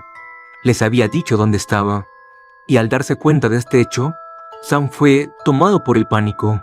¿Qué había hecho? Nunca lo entenderían. Nunca sabrían que él no lo había hecho, que nunca podría haber hecho algo así. La mujer repitió su pregunta, pero Sam ya había soltado el auricular. El teléfono se balanceaba desde su cable, y mientras lo hacía, la ahora amortiguada voz repetía sus preguntas ininteligibles. En su pánico y delirio, Sam hizo lo único que pudo pensar en hacer. Con un único movimiento desesperado, tiró con fuerza del cable y arrancó el teléfono de sus fijaciones en la pared. La voz murió abruptamente, y Sam lanzó el teléfono a través de la habitación. Cuando el cable se arrancó de la pared, atrapó la pequeña taza de espuma, y mientras se estrellaba en el suelo, su contenido turbio se derramaba sobre la cama y el suelo. Sam cayó como un montón arrugado y tembloroso sobre el frío suelo empapado de café. Comenzó a llorar como no lo había hecho desde que era un niño. Nada de esto era su culpa, pensó, pero no importaba. Nunca le creerían. Y no era justo. Era una buena persona. ¿Por qué debería perder tanto? Sam estaba sacudido por sollozos, y cuanto más sollozaba, mayor era su autocompasión. Cruzó sus manos sobre sus ojos, bloqueando toda luz. Lloró durante minutos incontables hasta que, finalmente, la voz de la autoconservación, siempre vigilante, lo sacó del cálido y familiar agujero de la autocompasión. Les había dicho a la policía dónde estaba, y Sam sabía que tan pronto como amaneciera y la nieve pudiera ser despejada del camino de montaña, vendrían por él. Quiso llorar nuevamente, pero no pudo soltar más lágrimas. Había terminado. Sam sabía que no tenía más opciones. Solo quedaba una cosa por hacer. Sam se levantó del charco de café estancado. Ahora caminaba con más determinación de la que había tenido desde mucho antes de esa horrible mañana. Iba a arreglarlo todo. Sam se detuvo junto a su cama y comenzó a buscar entre su equipaje ahora empapado. No quería hacer esto. Nunca había querido nada de esto, pero todo había sucedido. Sam no pensaba que debería sufrir por algo que estaba seguro de que no era su culpa. Finalmente, sus manos cerraron los bordes del libro que había estado buscando. Antes de sacarlo de las profundidades de su maleta, un pensamiento cruzó la mente de Sam. ¿No es todo esto un pecado por alguna razón? Oh, aportó el pensamiento, y se recordó a sí mismo que era una buena persona. Después de todo, ¿cómo podría ser un pecado salvar su vida? Y luego, rechazando toda duda, Sam Kessler sacó el viejo libro hacia la luz titilante. Era un delgado libro de bolsillo verde lima, con la etiqueta de precio todavía pegada en su lomo, y en su portada había unas pocas palabras simples en una fuente básica en negro. El llave menor de Salomón. El libro era un producto del mundo moderno, con sus letras impresas en masa por acero sin sentimientos, pero su contenido era antiguo. Sam pensó que el libro era insultantemente ordinario para todos los horrores que le había traído. Cuando sus manos rozaron las páginas amarillentas, una sensación de anticipación emocionada corrió por él. La emoción se sentía, de alguna manera, mal. Era casi invasiva, como si el sentimiento no fuera suyo. Se preguntó nuevamente cómo había llegado a este lugar. Después de todo, nunca había planeado comprar esa cosa. Había sido otra vuelta caprichosa del destino, la que le había puesto este apócrifo en sus manos. Y luego recordó por qué. El rostro burlón de un viejo amigo se alzó desde donde había estado enterrado en lo más profundo de su subconsciente. Caleb, todo había sido culpa suya. Si no fuera por ese desgraciado, ni siquiera habría oído hablar del maldito libro. Si no fuera por él, ni siquiera estaría aquí. Sam ahora estaba rumiando, perdido en la condena. Había abandonado su desesperación y en su lugar comenzaba a tomar ira justa. Se encontró de pie, apartándose del equipaje y su propósito. Sam dejó que el libro se deslizara de su mano y comenzó a caminar de un lado a otro. Cuando las páginas se deslizaron de su agarre, sintió un agudo dolor de frustración. Si no hubiera estado tan consumido asignando la culpa, Sam habría visto lo extraño de esto. Ese era el sentimiento de otra persona. Venía de algún lugar aparte y ajeno a él. La emoción invasiva no rompió su furia, sino que, en su insidiosidad, el sentimiento solo alimentó su ira. Sam ahora había olvidado, sin darse cuenta, quién era. Había dejado de lado su entorno y había apartado sus pensamientos de su familia y lo que les había hecho. En cambio, pensaba solo en el pasado y las amargas decepciones que había allí. Sobre todo, pensaba en el rostro sonriente del hombre al que ahora responsabilizaba de todo esto. Sam recordó ahora. Había pasado tanto tiempo desde que lo había pensado, pero ahora estaba seguro de que nada de esto era culpa suya. Había estado en la universidad, estudiando teología en la ciudad de Nueva York, cuando lo había encontrado por primera vez. Fue en una librería de antigüedades, en el Upper West Side, encajonada entre un deli y un cine. El interior era bajo y abarrotado, las paredes totalmente cubiertas por interminables filas de tomos antiguos descoloridos. Los libros se derramaban sobre las mesas e incluso en el suelo. Toda la vista estaba cubierto por un manto de polvo. El lugar tenía una sensación antigua, una que no era ayudada por el anciano mustio en la caja registradora. El anciano empleado permanecía en casi perfecta quietud, con los labios fruncidos detrás de una enmarañada barba gris y sus pequeños ojos, rojos y vidriosos, mirando fijamente la pared sin pestañear. Era un lugar miserable, y uno al que Sam no quería ir. Tenía una prueba terriblemente importante para la que no había estudiado, pero Caleb insistió. Caleb era su compañero de cuarto y su único amigo en la ciudad. Sam recordaba que le había agradado al chico en ese momento. Su desordenado cabello castaño y su fácil sonrisa lo habían tranquilizado, y sus medias bromas oportunas lo habían hecho quererlo. Caleb siempre estaba sonriendo, y cuando Sam era más joven, eso era lo que más le gustaba de su amigo. Ahora, el recuerdo de la risita insípida inspiraba solo repulsión. Caleb había sugerido el lugar. Sam sabía que no debería haber ido, pero no importaba porque, como en todas las cosas en ese momento, había seguido a su amigo. Pasaron la mayor parte de una tarde en esa polvorienta librería. Caleb absorto en la esotería, Sam apático y aburrido. Para el final de la visita, como si fuera por casualidad, Caleb sacó la maldita cosa debajo de una pila tambaleante de viejos libros. ¿Sabes lo que es esto?, le había preguntado su amigo, y por supuesto, él no lo sabía, y negó con la cabeza. Esto es demonología original. Esta mierda es lo real, hombre. Sam había rodeado los ojos ante eso, y le dijo a Caleb que se callara. Pero Caleb insistió. Estoy hablando en serio, hombre. Se supone que son las mismas invocaciones que el rey Salomón usó para llamar a todos sus demonios. Eso fue demasiado para Sam y lo dijo, El rey Salomón no tiene nada que ver con los demonios. Eso es una tontería. Los ojos de Caleb brillaron ante eso, y mientras recordaba eso, Sam se enfurecía aún más. Bueno, si no me crees, ¿por qué no lo compras y le echas un vistazo? Tal vez incluso puedas encontrar un demonio que pueda hacer esa prueba final por ti. Sam se rió. En ese momento parecía divertido, y el libro solo costaba $5. Está bien, lo leeré, pero sé que me estás mintiendo. Con eso, Caleb solo encogió los hombros y lideró el camino hacia la caja registradora, con un montón de libros viejos bajo el brazo. Esa fue la última vez que Sam vio al hijo de puta. Ahora, solo en una habitación de motel a cientos de millas de su hogar, deseaba no haberle hecho caso. Sam odiaba a su viejo amigo y se sentía perfectamente justificado en eso. Era culpa de Caleb, no la suya. La muerte de su familia, la persecución policial, todo, por supuesto, no era culpa de Sam, pensó para sí mismo. Era una buena persona, y ninguna buena persona haría estas cosas por su cuenta. Sam empezó a pensar que era víctima de un terrible crimen, y ardía en su contra el criminal, ya muerto, a cuyos pies colocaba la culpa. Había estado aislado, en fría desesperación, pero ahora se envolvía en una manta de odio.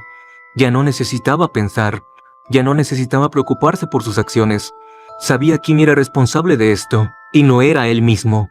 Podía ir a su tumba o a su celda sabiendo su inocencia, contento en su rectitud. Seguro en esta certeza, Sam Kessler habría esperado toda la noche y hasta el amanecer a que viniera la policía, pero no iba a ser así. Mientras se hundía en la alfombra empapada de café, con el libro apretado contra su pecho, 3 golpes vinieron a la puerta. Sam se congeló en su lugar de inmediato, y la ardiente certeza del odio abandonó su cuerpo ante el terror. Había regresado. En algún lugar, en lo más profundo de su mente, sabía que así sería. Los golpes habían llegado cada hora, desde que se despertó esa mañana. Primero en esta puerta del dormitorio, luego en el baño de la pared de descanso. Y una y otra vez, incluso en medio del aullido del viento. Contó los segundos. Cada vez eran exactamente 60 segundos silenciosos, y volvían a sonar. Esperó, pero mientras los segundos pasaban lentamente, Sam notó que algo había cambiado. En lugar del engañoso silencio, escuchó algo distinto más allá del lejano aullido del viento. Escuchó el murmullo de voces. Estaba amortiguado y lejano, pero era inconfundible. Había voces en la puerta. Sam podía distinguir las voces. Las palabras estaban amortiguadas y apenas al alcance de la comprensión, pero no importaba. Sam reconoció esas voces, y no necesitaba entender lo que decían para saber lo que querían. Enterró la cabeza entre las manos. Sam estaba decidido a no escuchar. No importaba. Incluso en la soledad de su propia mente, solo podía pensar en una cosa: el libro, la nota escrita a mano y su terrible error esa noche hace 20 años. Nunca debería haber tocado el libro, y por un tiempo no lo hizo. Había estado olvidado en su dormitorio, debajo de una pila de libros de texto apenas abiertos y completamente sin usar durante semanas. Solo lo volvió a tomar por capricho. Faltaba una semana para sus exámenes parciales, y no estaba preparado. Había pasado su tiempo frívolamente, y el avance estaba a punto de vencer, pero con una semana aún por delante, Sam no estaba listo para comenzar a estudiar en serio. En lugar de ponerse a trabajar, recordó el comentario de su compañero de cuarto, en la librería: tal vez incluso puedas encontrar un demonio que pueda hacer esa prueba final por ti. No pensó que funcionaría. Sam sabía que si lo hubiera sabido, nunca lo habría hecho. Después de todo, era un buen hombre, y un hombre de Dios. Ciertamente no el tipo de persona para invocar demonios. Aún así, sus arrepentimientos no podían cambiar el pasado. Caleb había estado visitando a su familia ese fin de semana, y así, con la habitación para él solo, Sam había seguido el mal dado consejo de su amigo. Rebuscó en el pequeño libro, sin cuidado ni preocupación por su contenido, y se rió por sí mismo al ver los nombres y símbolos fantásticos que acompañaban el registro de príncipes demonios. Belet, señor del deseo; Forneus, que otorga conocimiento de lenguas; Astaroth, que posee el conocimiento de la ciencia. La lista era divertida, pero ninguna de esas cosas podría ayudarlo. Sam estaba a punto de dejar el libro cuando descubrió una página particularmente gastada. Estaba marcada y raída, como si el dueño anterior hubiera regresado a ella muchas veces. En esta página había un nombre y un título: Naverius, el 24º espíritu y marqués del infierno. Debajo del nombre había un símbolo para invocar y una descripción. Decía: él hace a los hombres astutos en todas las artes y ciencias, pero especialmente en el arte de la retórica. Luego Sam notó algo más. Apretujadas en los márgenes del libro había notas escritas a mano. Las palabras estaban escritas en una forma llamativa y elegante, y Sam las reconoció de inmediato. Estas eran instrucciones detalladas sobre cómo invocar al demonio Naverius y la invocación que necesitaría para hacerlo. Esto era exactamente lo que Sam había estado buscando, así que siguió leyendo. Todo lo que necesitaba hacer era dibujar un símbolo, recitar algunas palabras y encender unas pocas velas. Era lo suficientemente simple como para que pudiera justificar desperdiciar el tiempo en lo que había estado seguro de que solo sería otra distracción ociosa. El símbolo era imposiblemente complicado. No era el simple pentagrama o cruz invertida que él asumía que tendría que dibujar. El símbolo era intrincado, compuesto por muchas intersecciones y trazos de plumas deliberados. Sam pensó que se parecía un poco al cuello de una guitarra sobre vías de tren. Intentó copiarlo correctamente, y lo que produjo fue lo suficientemente similar al icono en el viejo libro como para aceptarlo. Luego, Sam recitó la invocación. Cualquiera que fueran las palabras, no estaban en inglés, ni en latín, por lo que él podía decir. No le importaba en ese momento. Sam ensayó la extraña frase 2 veces antes de sentirse seguro de poder recordarla. Y luego encendió las velas, cerró las persianas y apagó las luces. Se sintió ridículo allí, sentado, solo a la luz de las velas. Sabía que si Caleb hubiera vuelto temprano para verlo así, nunca lo dejaría en paz. El pensamiento casi lo llevó a apagar las velas y dejarlo todo, mientras recordaba esa terrible noche. Sam deseaba haber hecho justamente eso. Sin embargo, no se detuvo. Había algo en la atractiva oscuridad y en el brillo de las velas que lo atraía. Todo era demasiado perfecto, tan adecuado al momento. Las sombras proyectadas oscilaban como adoradores en un servicio dominical, y Sam se sintió moviéndose con ellas. Cuando pronunció la invocación, se sintió tan natural como respirar, tan perfecto. Tan pronto como el hechizo ensayado y medio recordado salió de sus labios, Sam sintió como si fuera a estallar. Que funcionaría, que tenía que funcionar, pero en ese momento parecía que no. Esperó un minuto, luego otro minuto más, y no pasó nada. Sam estaba a punto de levantarse, cuando llegó por primera vez. 3 golpes, desde dentro de la puerta de su armario. Cuando escuchó los golpes por primera vez, Sam se atragantó. Su aliento quedó atrapado en su garganta, y su corazón pareció detenerse por un momento, mientras su cuerpo se ajustaba a lo imposible. Esperó, congelado en su lugar por un minuto entero. Su único pensamiento era: ¿cómo? ¿Cómo podía estar sucediendo esto? Era imposible. Simplemente no podía ser. Sam se negó a creerlo, y decidió que debía estar perdiendo la cabeza. Luego los 3 golpes volvieron a sonar, y destrozaron la dulce ilusión de la locura. Tuvo que aceptar su nueva realidad. Lo imposible había sucedido. Todo lo que podía hacer era responder a ello, y así Sam dio la única respuesta que pudo pensar. Con labios temblorosos y una voz temblorosa, reunió su respuesta.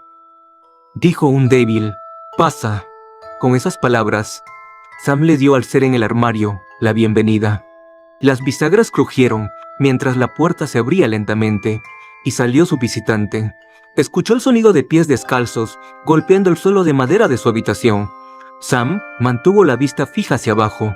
Tenía una extraña sensación de que si levantaba la vista, algo terrible sucedería. Aún así, a medida que los pasos se acercaban, no pudo apartar la mirada del vistazo que había tenido.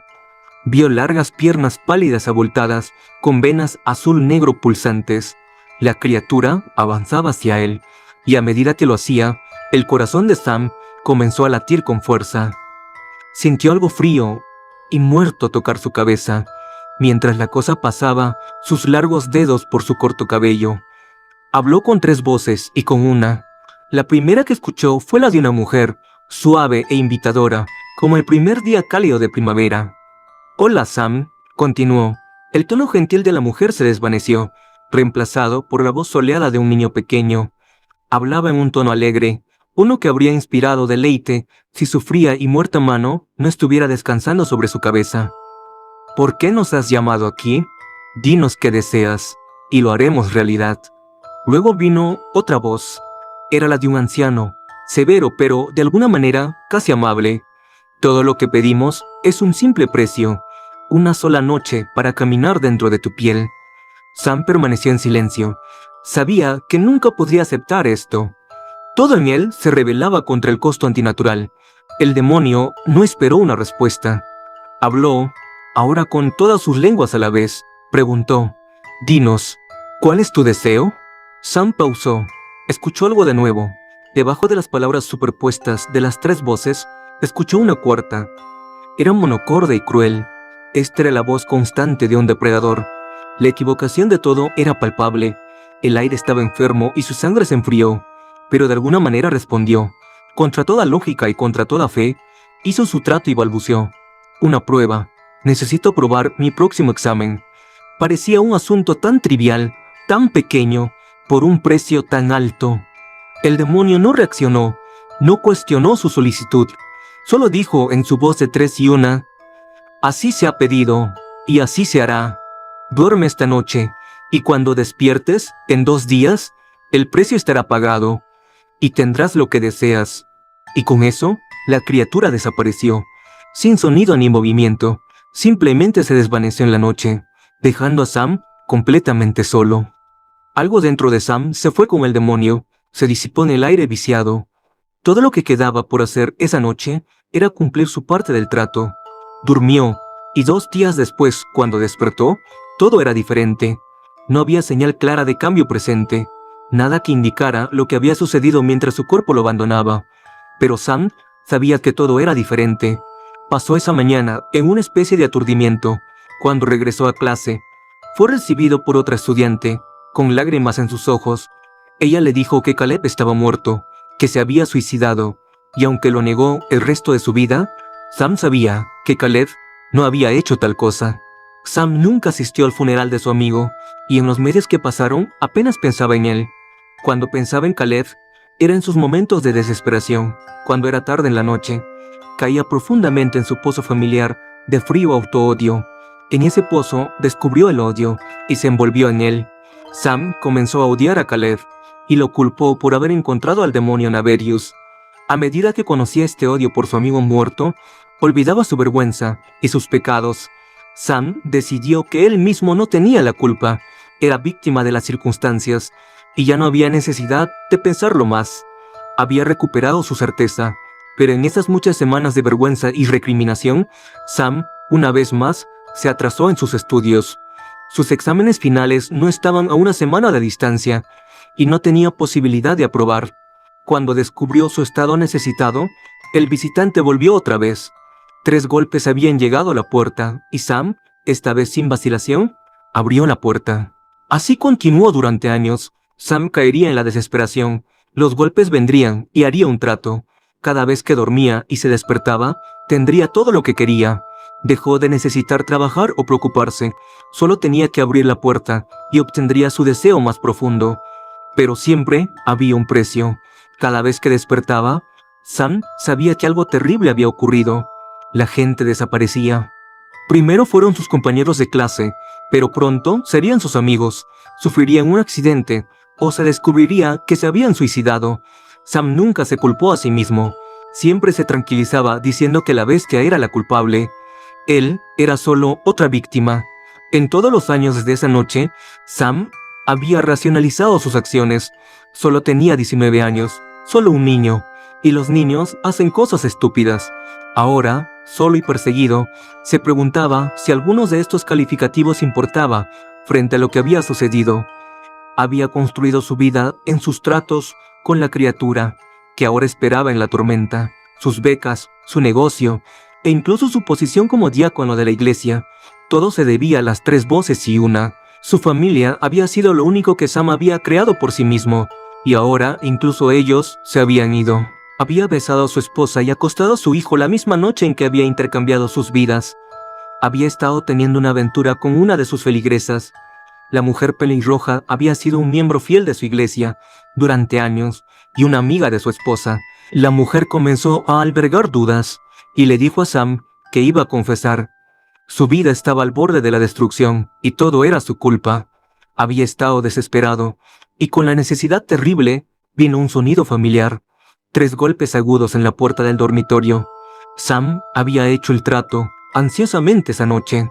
Se había convencido de que todo iba a estar bien, pero en algún lugar, olvidado y encerrado dentro de sí mismo, sabía lo que había cambiado. El resto de su familia se había ido, todos muertos en accidentes terribles y tragedias sin sentido. Su esposa e hijo eran todo lo que quedaba. Sam estaba solo ahora. No quedaba nada. Todo su mundo estaba dentro de 4 paredes azul descolorido y un techo de palomitas de maíz. Todo lo que quedaba afuera era la tormenta y la bestia en la noche. Ni siquiera tenía su odio o su autoderecho. Había recordado a su amigo muerto por primera vez en muchos años. En la claridad del recuerdo, nada quedaba excepto la verdad. Cuando Sam miró hacia abajo, a sus manos cuidadas y uñas bien cuidadas, todo lo que podía ver era sangre seca y mechones de cabello rubio debajo de sus uñas. Por fin, se dio cuenta de que todo era su propia culpa. El pensamiento lo golpeó con el peso plomizo. Todo era su culpa.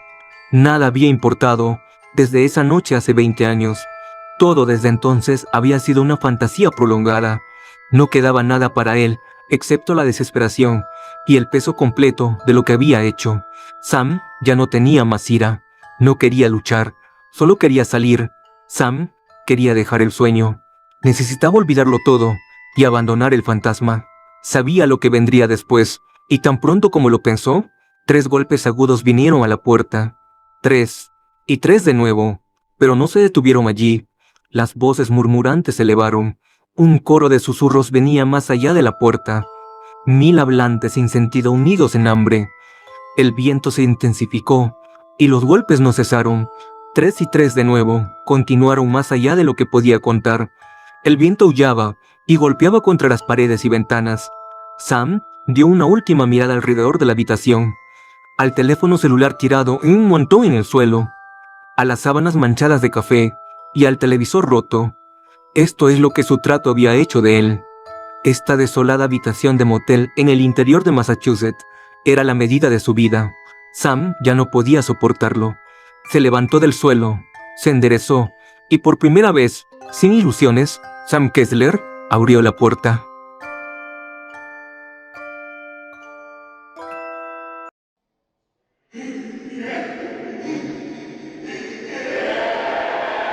Un trato con el diablo. El trato era simple. Nos permitiría hacerle algunas preguntas y él nos podría hacer algunas preguntas. Era curioso, a mi parecer. ¿Qué querría saber el diablo de nosotros? ¿El cielo es real?, le pregunté. Sí, me contestó. Su voz era como brasas agonizantes en una chimenea. Y también lo es el infierno, agregó. ¿Quiénes irán al cielo? Todo aquel que Dios desee tener ahí. ¿Podría ser más específico? ¿Cómo se siente?, empezó a decir, y sus ojos se avivaron. ¿Cómo se siente el miedo? Un poco confundido, traté de esclarecer el sentimiento. Mi explicación fue intuitiva, pero él pareció estar satisfecho. ¿Por qué te interesaba saber eso?, pregunté disimulando mi sorpresa. Porque cuando Dios me hizo, limitó mi capacidad para sentir miedo. No puedo sentir muchas cosas. ¿Qué es lo que puedes sentir?, le pregunté. Dolor. Pendiente de mi límite de tiempo, reenfoqué la discusión. ¿Podrías precisar tu respuesta anterior sobre el cielo? El cielo está abierto para todas las criaturas de Dios, sin excepciones. En ese caso, ¿tú también puedes ir al cielo, dado que fuiste creado por Dios? Podría, pero no lo haré. ¿Por qué? Porque cometí el pecado más ofensivo. Hice lo que solo Dios debería hacer. ¿Te refieres a la creación? Solo lo intenté, pero no funcionó. Creé mis ángeles con base en mi propia imagen, así que la culpa recae en mí. Están enfrascados en causar sufrimiento y destrucción. Dios dictaminó que sus almas serían confinadas al infierno por toda la eternidad. Los demonios, ¿no? Sí, no puedo irme al cielo. No, si mis creaciones estarán sufriendo. Por ese motivo, decidí que, cuando llegue el momento, viajaré al infierno para sufrir a su lado. ¿Pero por qué harías eso? Porque las amo. La alarma sonó. Los demás estarán eufóricos cuando reciban la noticia. Comenté sin mucho énfasis al ponerme de pie. ¿Y qué noticia es esa? Que, sin importar lo que hayamos hecho, nos iremos al cielo. Pero ustedes no podrán. Ninguno de ustedes, de hecho. Mi voz flaqueó. ¿No fue eso lo que...? Sí, sé lo que dije, me interrumpió, modulando un tono de voz escasamente triste. Pero ustedes no son una creación de Dios, son la mía, un pacto con el diablo. Aunque me di prisa y llegué al cine corriendo, la película había comenzado. En el salón oscuro traté de encontrar un sitio. Quedé junto a un hombre de aspecto distinguido. Perdone usted, le dije. ¿No podría contarme brevemente lo que ha ocurrido en la pantalla? Sí, Daniel Brown, a quien ve usted allí, ha hecho un pacto con el diablo. Gracias.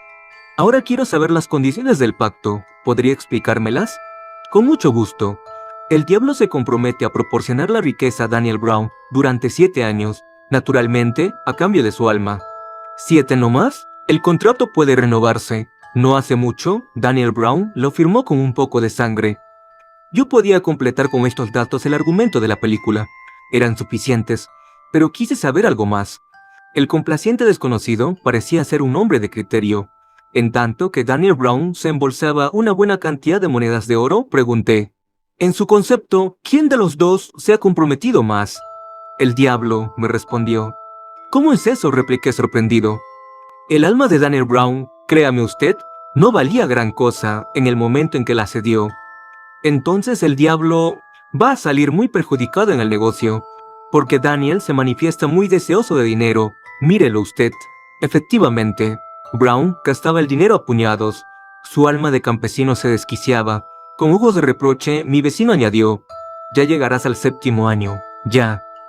Tuve un estremecimiento. Daniel Brown me inspiraba simpatía. No pude menos de preguntar, usted perdóneme, ¿no se ha encontrado pobre alguna vez? El perfil de mi vecino esfumado en la oscuridad sonrió débilmente. Apartó los ojos de la pantalla donde ya Daniel Brown comenzaba a sentir remordimientos y dijo sin mirarme, ignoro en qué consiste la pobreza, ¿sabe usted? Siendo así, en cambio, sé muy bien lo que puede hacerse en 7 años de riqueza. Hice un esfuerzo para comprender lo que serían esos años, y vi la imagen de Paulina, sonriente, con un traje nuevo, y rodeada de cosas hermosas. Esta imagen dio origen a otros pensamientos. Usted acaba de decirme que el alma de Daniel Brown no valía nada. ¿Cómo pues el diablo le ha dado tanto? El alma de ese pobre muchacho puede mejorar. Los remordimientos pueden hacerla crecer, contestó filosóficamente mi vecino, agregando luego con malicia, entonces el diablo no habría perdido su tiempo. ¿Y si Daniel se arrepiente? Mi interlocutor parecía disgustado por la piedad que yo manifestaba. Hizo un movimiento como para hablar, pero solamente salió de su boca un pequeño sonido gutural. Yo insistí, porque Daniel Brown podría arrepentirse y entonces no sería la primera vez que al diablo le salieran mal las cosas. Algunos se le han ido ya de las manos a pesar del contrato. Realmente es muy poco honrado, dije sin darme cuenta. ¿Qué dice usted? Si el diablo cumple, con mayor razón debe cumplir el hombre, añadí como para explicarme. Por ejemplo, y mi vecino hizo una pausa llena de interés. Aquí está Daniel Brown, contesté. Adora a su mujer. Mire usted, la casa que le compró. Por amor ha dado su alma y debe cumplir. A mi compañero le desconcertaron mucho estas razones. Perdóneme, dijo. Hace un instante usted estaba de parte de Daniel, y sigo de su parte, pero debe de cumplir. ¿Usted cumpliría?, me preguntó. No pude responder. En la pantalla, Daniel Brown se hallaba sombrío. La opulencia no bastaba para hacerle olvidar su vida sencilla de campesino. Su casa era grande y lujosa, pero extrañamente triste. A su mujer le sentaban mal las galas y las alhajas. Parecía tan cambiada. Los años transcurrían veloces, y las monedas saltaban rápidas de las manos de Daniel, como antaño la semilla. Pero tras él, en lugar de plantas, crecían tristezas, remordimientos. Hice un esfuerzo y dije, Daniel debe cumplir, yo también cumpliría. Nada existe peor que la pobreza. Se ha sacrificado por su mujer, lo demás no importa. Dice usted bien, usted comprende por qué también tiene mujer, ¿no es cierto? Daría cualquier cosa porque nada le faltase a Paulina. ¿Su alma?, me preguntó. Hablamos en voz baja. Sin embargo, las personas que nos rodeaban parecían molestas. Varias veces nos habían pedido que nos calláramos. Mi amigo, que parecía vivamente interesado en la conversación, me dijo, ¿no quiere usted que salgamos a uno de los pasillos? Podremos ver más tarde la película. No pude rehusar y salimos. Miré por última vez a la pantalla. Daniel Brown confesaba llorando a su mujer el pacto que había hecho con el diablo. Yo seguía pensando en Paulina, en la desesperante estrechez en que vivíamos, en la pobreza que ella soportaba dulcemente y que me hacía sufrir mucho más. Decididamente no comprendía yo a Daniel Brown, que lloraba con los bolsillos repletos. ¿Usted es pobre?, me preguntó. Habíamos atravesado el salón y estábamos en un angosto pasillo, oscuro y con un leve olor de humedad. Al trasponer la cortina gastada, mi acompañante volvió a preguntarme, ¿usted es muy pobre?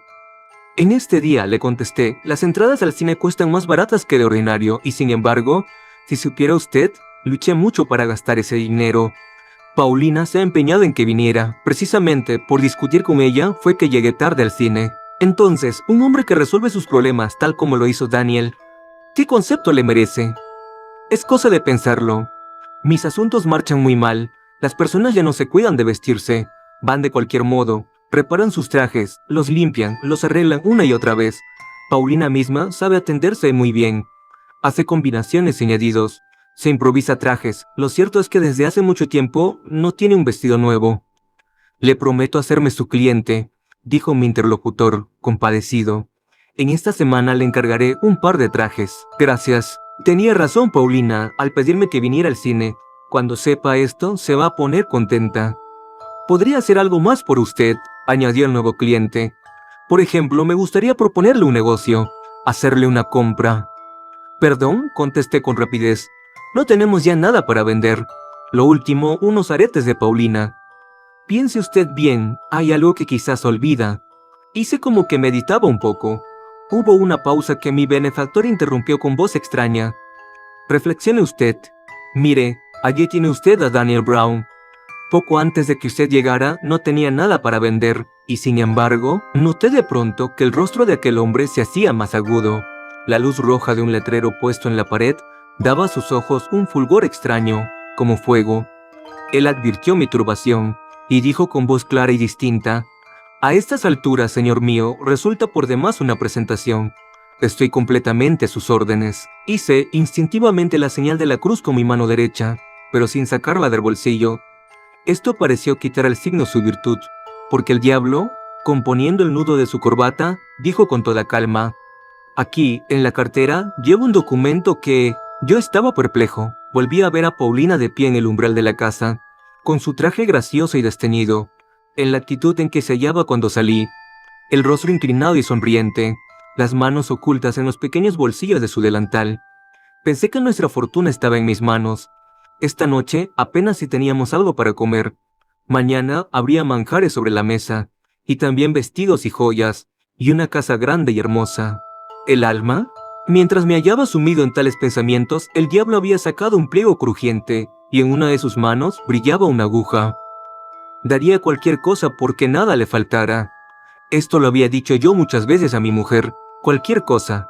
¿El alma? Ahora estaba frente a mí el que podía hacer efectivas mis palabras, pero yo seguía meditando. Dudaba. Sentía una especie de vértigo. Bruscamente me decidí. Trato hecho. Solo pongo una condición. El diablo, que ya trataba de pinchar mi brazo con su aguja, parecía desconcertado. ¿Qué condición? Me gustaría ver el final de la película, contesté. ¿Pero qué le importa a usted lo que ocurra a ese imbécil de Daniel Brown? Además, eso es un cuento. Déjelo usted y firme. El documento está en regla. Solo hace falta su firma. Aquí sobre esta raya.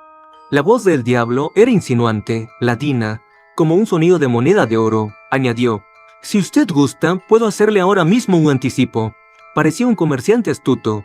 Yo repuse con energía, «Necesito ver el final de la película. Después firmaré». «¿Me da usted su palabra?» «Sí». Entramos de nuevo en el salón. Yo no veía en absoluto, pero mi guía supo hallar fácilmente 2 asientos. En la pantalla, es decir, en la vida de Daniel Brown, se había operado un cambio sorprendente, debido a no sé qué misteriosas circunstancias. Una casa campesina, destartalada y pobre. La mujer de Brown estaba junto al fuego, preparando la comida. Era el crepúsculo, y Daniel volvía del campo con la azada al hombro, sudoroso, fatigado, con su burdo traje lleno de polvo. Parecía, sin embargo, dichoso. Apoyado en la azada, permaneció junto a la puerta. Su mujer se le acercó sonriendo. Los dos contemplaron el día que se acababa dulcemente, prometiendo la paz y el descanso de la noche. Daniel miró con ternura a su esposa y recorriendo luego con los ojos la limpia pobreza de la casa, preguntó: «Pero, ¿no echas tú de menos nuestra pasada riqueza? ¿Es que no te hacen falta todas las cosas que teníamos?» La mujer respondió lentamente: «Tu alma vale más que todo eso, Daniel». El rostro del campesino se fue iluminando. Su sonrisa parecía extenderse, llenar toda la casa, salir del paisaje. Una música surgió de esa sonrisa y parecía disolver poco a poco las imágenes. Entonces, de la casa dichosa y pobre de Daniel Brown, brotaron 3 letras blancas que fueron creciendo, creciendo hasta llenar toda la pantalla. Sin saber cómo, me hallé de pronto en medio del tumulto que salía de la sala, empujando, atropellando, abriéndome paso con violencia. Alguien me cogió de un brazo y trató de sujetarme. Con gran energía me solté y pronto salí a la calle. Era de noche, me puse a caminar deprisa, cada vez más deprisa, hasta que acabé por echar a correr. No volví la cabeza, ni me detuve hasta que llegué a mi casa. Entré lo más tranquilamente que pude y cerré la puerta con cuidado. Paulina me esperaba, echándome los brazos al cuello. Me dijo: «Pareces agitado». «No, nada, es que...» «¿No te ha gustado la película?» «Sí, pero yo me hallaba turbado». Me llevé las manos a los ojos. Paulina se quedó mirándome y luego, sin poderse contener, comenzó a reír alegremente de mí, que deslumbrado y confuso me había quedado sin saber qué decir. En medio de su risa, exclamó con festivo reproche: «¿Es posible que te hayas quedado dormido?». Estas palabras me tranquilizaron, me señalaron un rumbo. Como avergonzado, contesté: «Es verdad, me he dormido». Y luego, en son de disculpa, añadí: «Tuve un sueño y voy a contártelo». Cuando acabé mi relato, Paulina me dijo que era la mejor película que yo había podido haberle contado. Parecía contenta y se rió mucho. Sin embargo, cuando yo me acostaba, pude ver cómo ella, sigilosamente, trazaba con un poco de ceniza la señal de la cruz sobre el umbral de nuestra casa.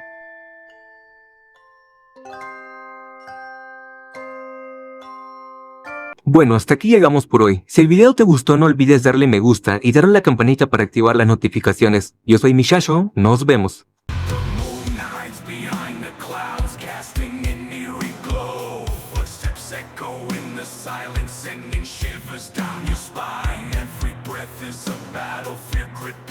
Your soul in this haunted labyrinth where nightmares take control.